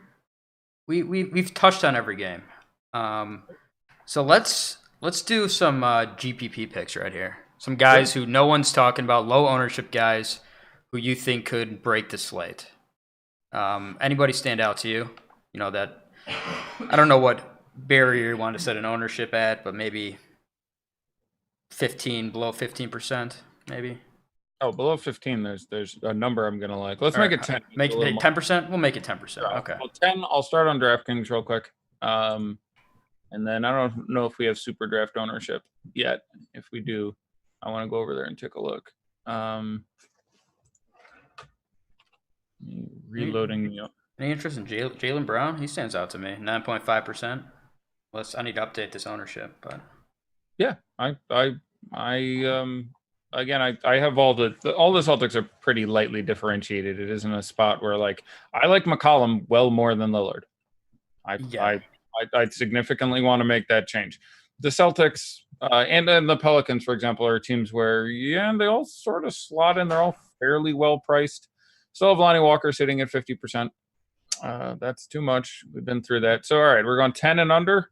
Here we go. Kawhi can obviously, I don't want to pick guys who have an upside. We have Kemba Walker at 9%. I specifically like that. Mm-hmm. Jalen, sure. Tatum, sure. Trey Lyles at 3,600. I kind of like. I have him at 26 minutes. I do think it is a spot where he gets more time. Drew Holiday at 6%. I'm a pretty big fan of. Obviously, that number will bounce. Moe Vagner at 4,300. That's a particularly great matchup. They've mentioned that they will monitor his minutes again today. I only had him for like 24 minutes anyway, but he can get 35 in 24 minutes, and what's just about the best matchup you can have.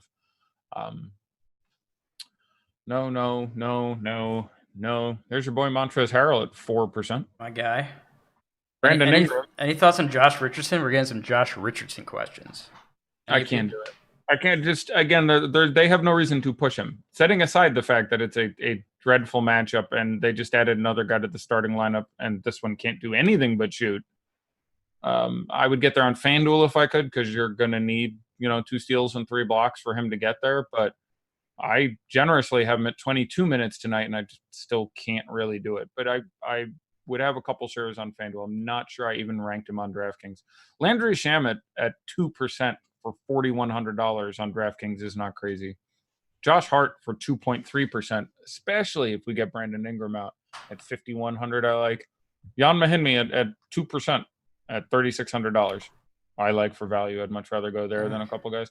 Marcus Morris at 2%. Look, and Lou Williams. Like it is not a good matchup, but Lou Williams has GPP upside every single day of the week, and all it takes is him being the guy who gets bonus Furkan Korkmaz coverage half the game, and he'll take 14 threes and make 8 of them and destroy that price. So both Lou Williams and Marcus Morris sitting around 2% are very appealing for me.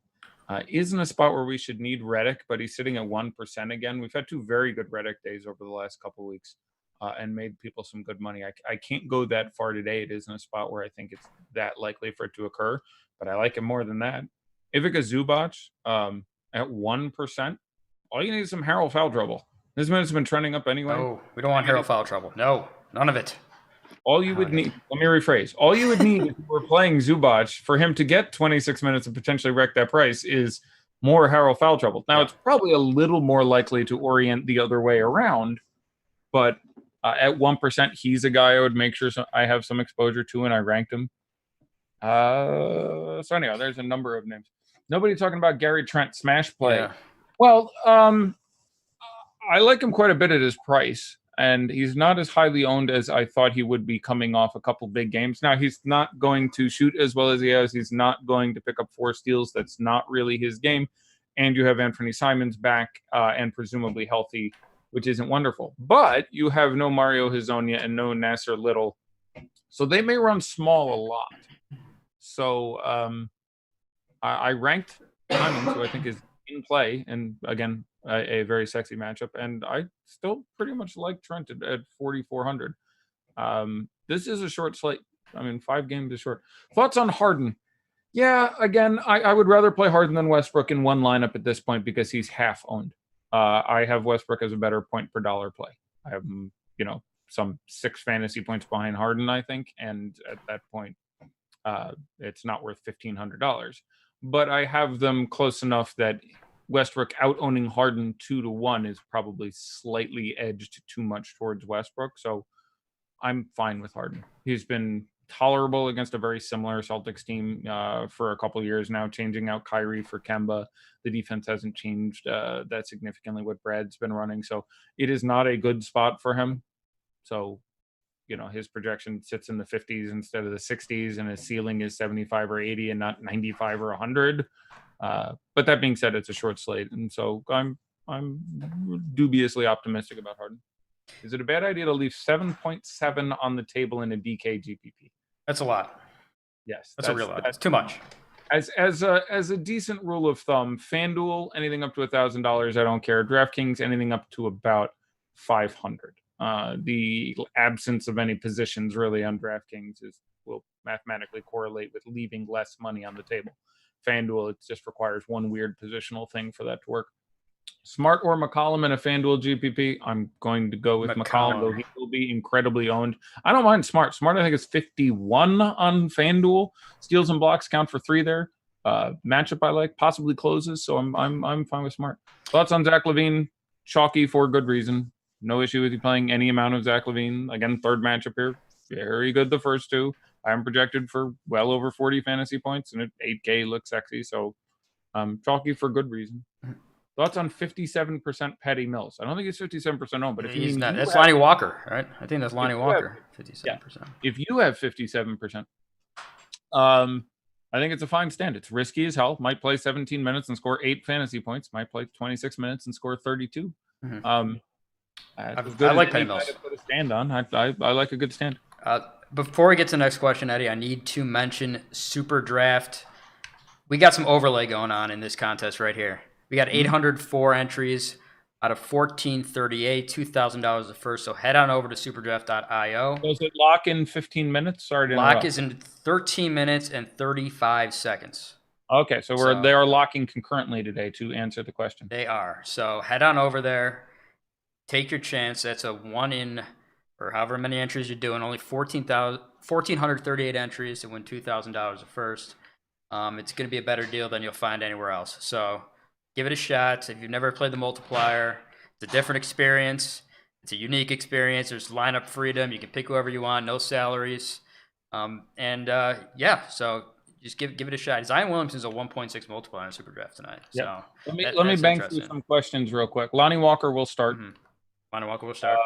He's now fine in cash. In tournaments, he's better than he was before he was starting. He's like that. Came early enough that's going to boost his ownership even a little bit more. You may get like 60% Lonnie Walker, and I get it, but it's not mathematically right in the long term. I don't know how to say it any better than that. It's just not going to be an advisable play over the long frame.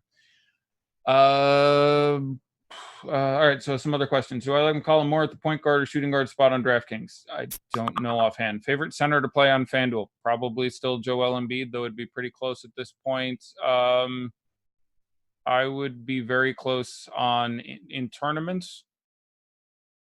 Probably still Embiid on top. I would have a second tier where I would have Whiteside, Adams, Zubac.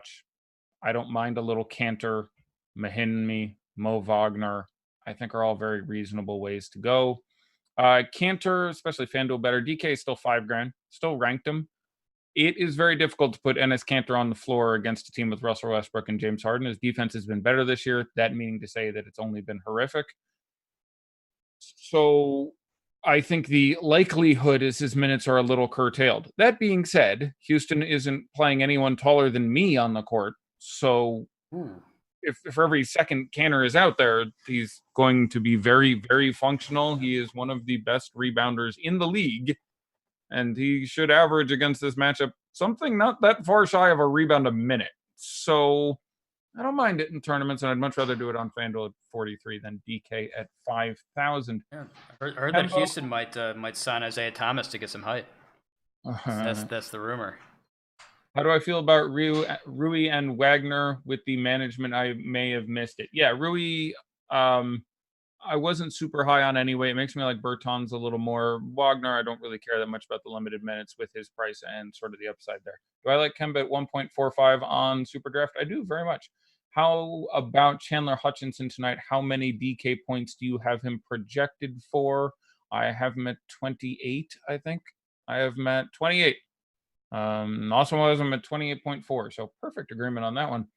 And that obviously feels pretty good in a great matchup. He should have been mentioned. You still have no Chris Dunn. He's going to get his minutes, and he's pretty cheap. So a little bit chalky. Super ceiling a little harder to get to, but I like Chandler Hutchinson quite a bit. In a cash lineup, would you side with Dame or Embiid as a spend up? It hurts me to say this, but in cash, I would play Damian Lillard. Much harder for him to floor out. Things can go a little weirder without him. With Embiid, now we have the weird Horford news going, which I think opens an upside, but it also lowers a floor. So in cash, I would play Damian Lillard. Should you be playing Walker in cash? I don't mind it on FanDuel. I can see getting to a few other guys. On DK, it's 7,700. That doesn't strike me as something I would get in my first cash lineup. How many Portland players are too many on FanDuel?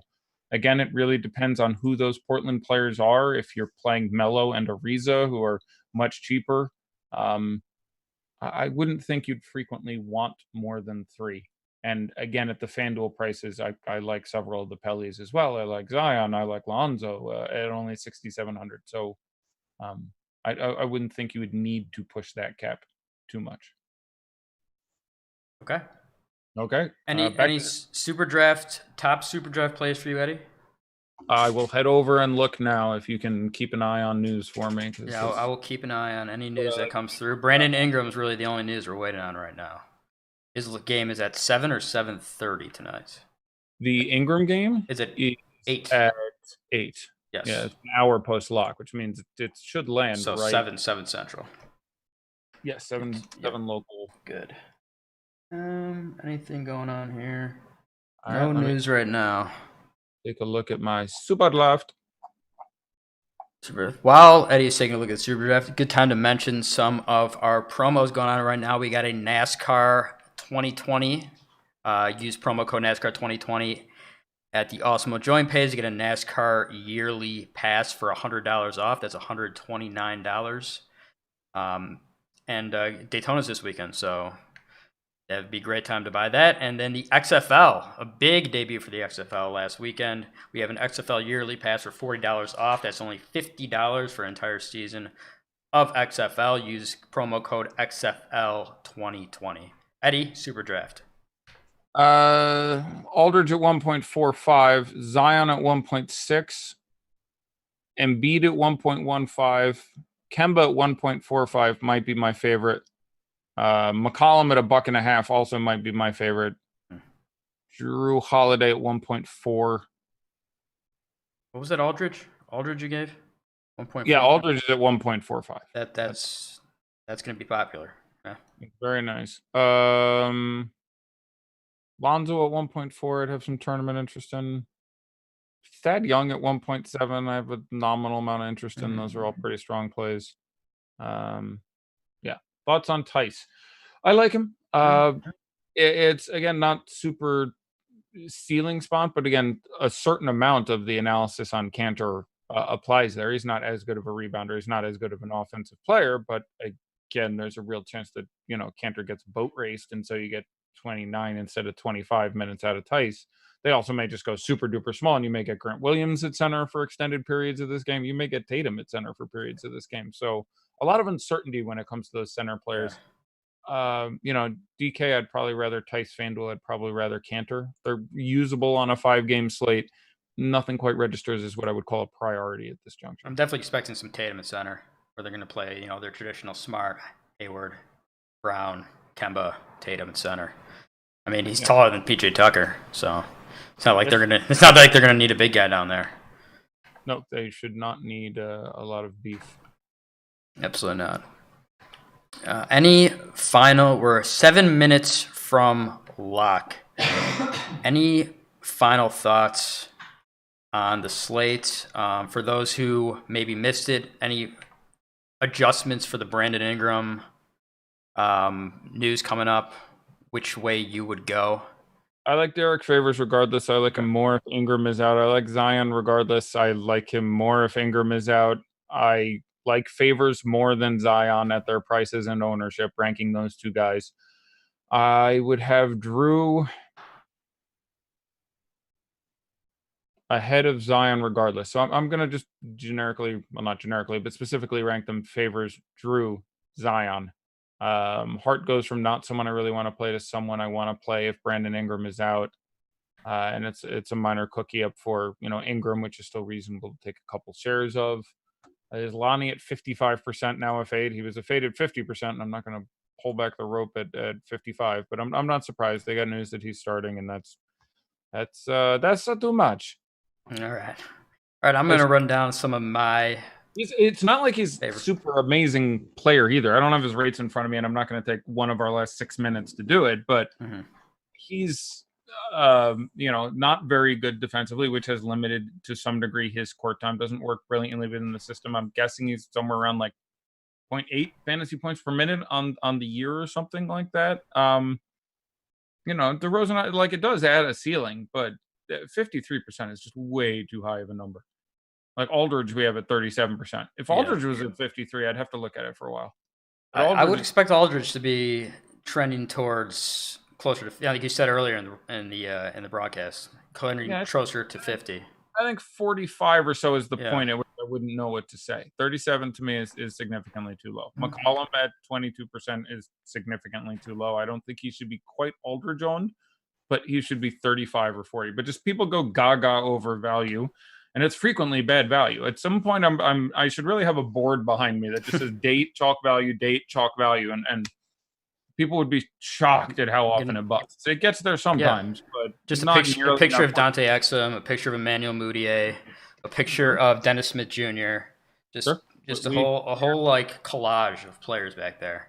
Yeah, which it's fine, but just there's so much value in cash. Sure, knock yourself out in tournaments. You don't want guys who are 60% owned with significant downsides, and he's one of 7 little guards who plays on the Spurs. Like, it can go real badly in a hurry.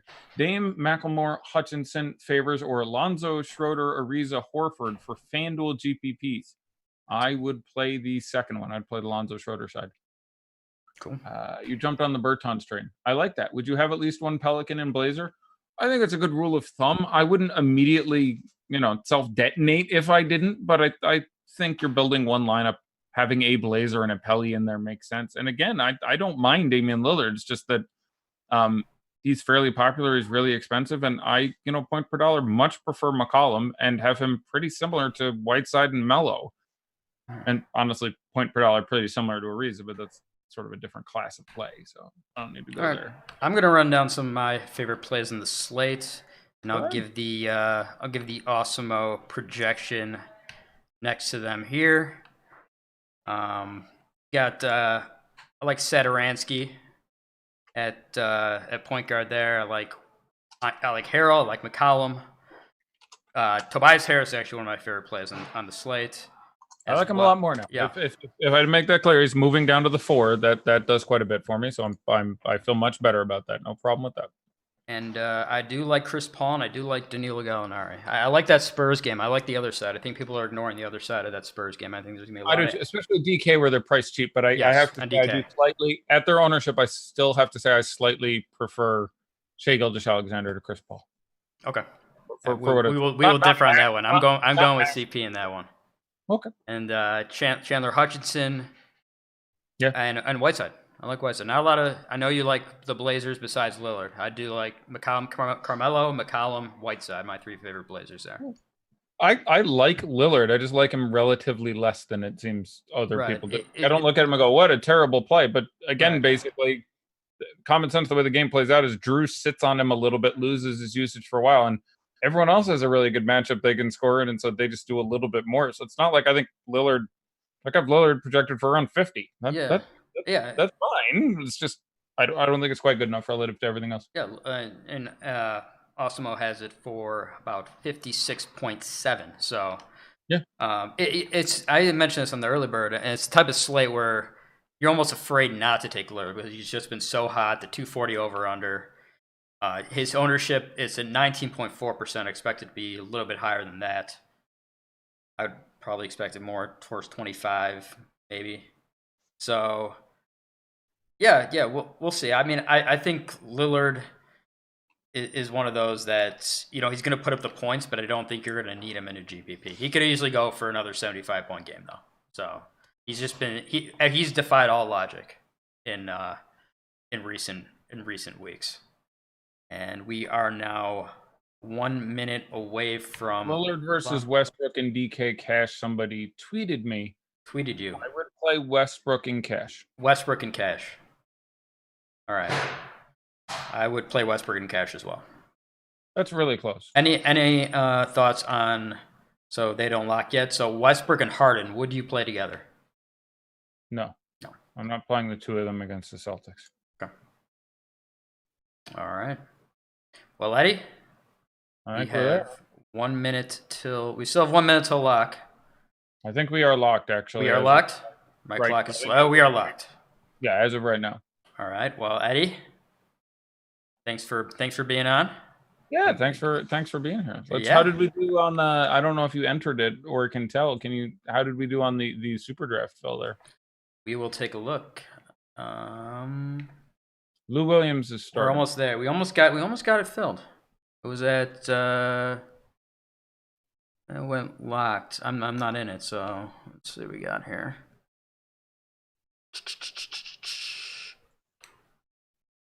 I don't know. I just when I refreshed it, it was a view live contest. Here we go. 1232 out of 1438. That actually should be overlay. 1232 out of 1438 is depending on what the rake rate is. Basically rakeless. Yeah. And that's about 1/7 open, which is 14.28%, which is around the rake rate, I imagine. So basically no rake on that sucker. We can do Nothing some quick. wrong. We can do some quick locks. It overlaid. It did overlay. Okay. So- Yeah, I don't know if they rake 10, 12, or 14% off the top of my head, so it's going to change a bit. But yeah, it wouldn't be. 67% owned on Super Draft for Joel Embiid. Your guy. 67. 67. Is that higher than expected? It's higher than I would have expected. Again, I'm not familiar. I want to spend more time. I need to just get some data to look at this because I want to see how owned guys are. I do think it leads heavily towards owning studs on Super Draft. So yeah, I'm not. You don't need to pay down for the guys. Yeah. Let's check out the quick Al Horford 3% owned. Yeah. Montrezl Harrell 1.8% owned. Yeah. Tobias Harris, Satoransky 22%. Yeah, both right on our projections, by the way, for those guys, 3 and 2 for Toby Harris 9.8%. Embiid DraftKings 27.4%. Not bad. Boost that up a little bit, but still, I'd want more. Again, I have him as my second highest score of the day, very nominally. So like that's one I hate saying things like second highest because it's by literally a potato chip over many of those guys. But the relevance being that many other projections and sites, again, for example, which, and I'll presume they're correct and I'm wrong, have Embiid well behind Westbrook and Lillard, and I have him slightly over them. So that's, Zach, I present both sides of it. We'll see how it works out. Zach Lavine, you got an ownership projection for that one? What are you thinking there on DraftKings? 35%. I mean, it was 42%. 42% yeah, for be a number for Lavine, and Kobe White 13. Got a little Jan Mahinmi 1.5. Paul George 5.6. Some other guys. Hutchinson 21.3. A lot of Bulls action. I mean, not too surprising against the Wizards. 5-game slate playing the Wizards. That's Thaddeus Young 9.8. Not bad there. I like 10% the deuce. Yeah. Bradley Beal 11.4. Okay, that's not too bad. Not too bad for Beal. Yeah, I wouldn't hate Beal at that number. Josh Richardson. Where'd Hachimura end up? Like 10, 15? Looking for Hachimura right now. Okay. They have a thing. Yeah, they got the fantasy cruncher. I was going through I know they got in the fantasy cruncher too. No, not just the cruncher. If you look at the live page for any contest, there's a thing that says export lineups, and you can pull it, and it says for everyone who has started. I think I haven't done it in a while, but I think it spits out this guy this much, this guy this much. Oh, I've only played DraftKings for 7 years. That's yeah. I used to like the whole daddy like thing. I used to talk about on our show if it came out, and then like I haven't done it in forever because someone else grabs it and talks to me about it. But yeah, there's a thing. Very good. All right. Hachimura. Well, I don't know where that thing is, so we'll. I'll see if I can hold on. You'll find it. I'll find it. I'll tell you right where it is. I mean, this is This is brilliant TV. It's in, there it is. I got it. Someone gave me a screenshot of it. Yeah, it's just it's It's a CSV. Oh, here it is. Okay, here we go. Yeah. Hachimura. Let's see, we got Hachimura at. Furkan Korkmaz got up to 11.16%. That's interesting. Yeah. Hachimura. I figure it should be around that range too, actually. Hachimura was 14.2% for Hachimura. Burton's 15.4. Vagner 12.2. Simmons 9.5. Cornette 7.49. Kauai and Paul George basically equal, 5.4 and 5.6. Yeah, it feels like a little bit low for them, but not unreasonable. Lou Williams 3%. I do like that. I know I have him in a couple. And Marcus Morris 2.4. Ish Smith. Outside of potentially Lonnie Walker, I don't think that there's massive, public errors today on guys like Aldridge should be higher, but 5, 8, 10% higher. I don't think I can get behind half Aldridge, so 40, 45. So depending on that, I know we've talked about it. I have a little rule in terms of the high ownership guys. If there's ever a guy in the top 5, top 3% ownership who's a low fantasy point per minute player, I never take him. I just exclude him completely. That's fine. That's a slightly adjusted version of what I used to crap on chalk plays, but mine is more chance of failing, which can just be you're not a productive player, but I also expand it to I have a reason to believe your minutes could be incredibly limited, or you're going to get in foul trouble because of this thing, or your matchup is particularly whatever. But yeah, it's just anytime. Like, how hard is it to imagine Lonnie Walker failing tonight? There's so many ways it can happen.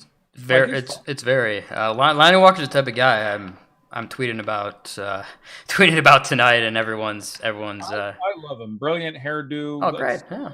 Like, I'm a big Lonnie Walker fan. If I want someone to make money, I can't recommend 50 whatever the hell. All right. Well, I think it's time to sign off, Eddie. All right. Appreciate you being here. I'm glad to be on again with you. Yeah, my pleasure. I'm on Thursday, I think. I think they've switched me off tomorrow, so I got bumped today. And then we will have All-Star Weekend contest. I think it'll be myself and EMAC 1 or 2 shows, because there will be DFS for both the All-Star Game and the Rising Stars Challenge. So I'll be around. Yeah. All right. Thanks, everyone, for listening, and good luck tonight.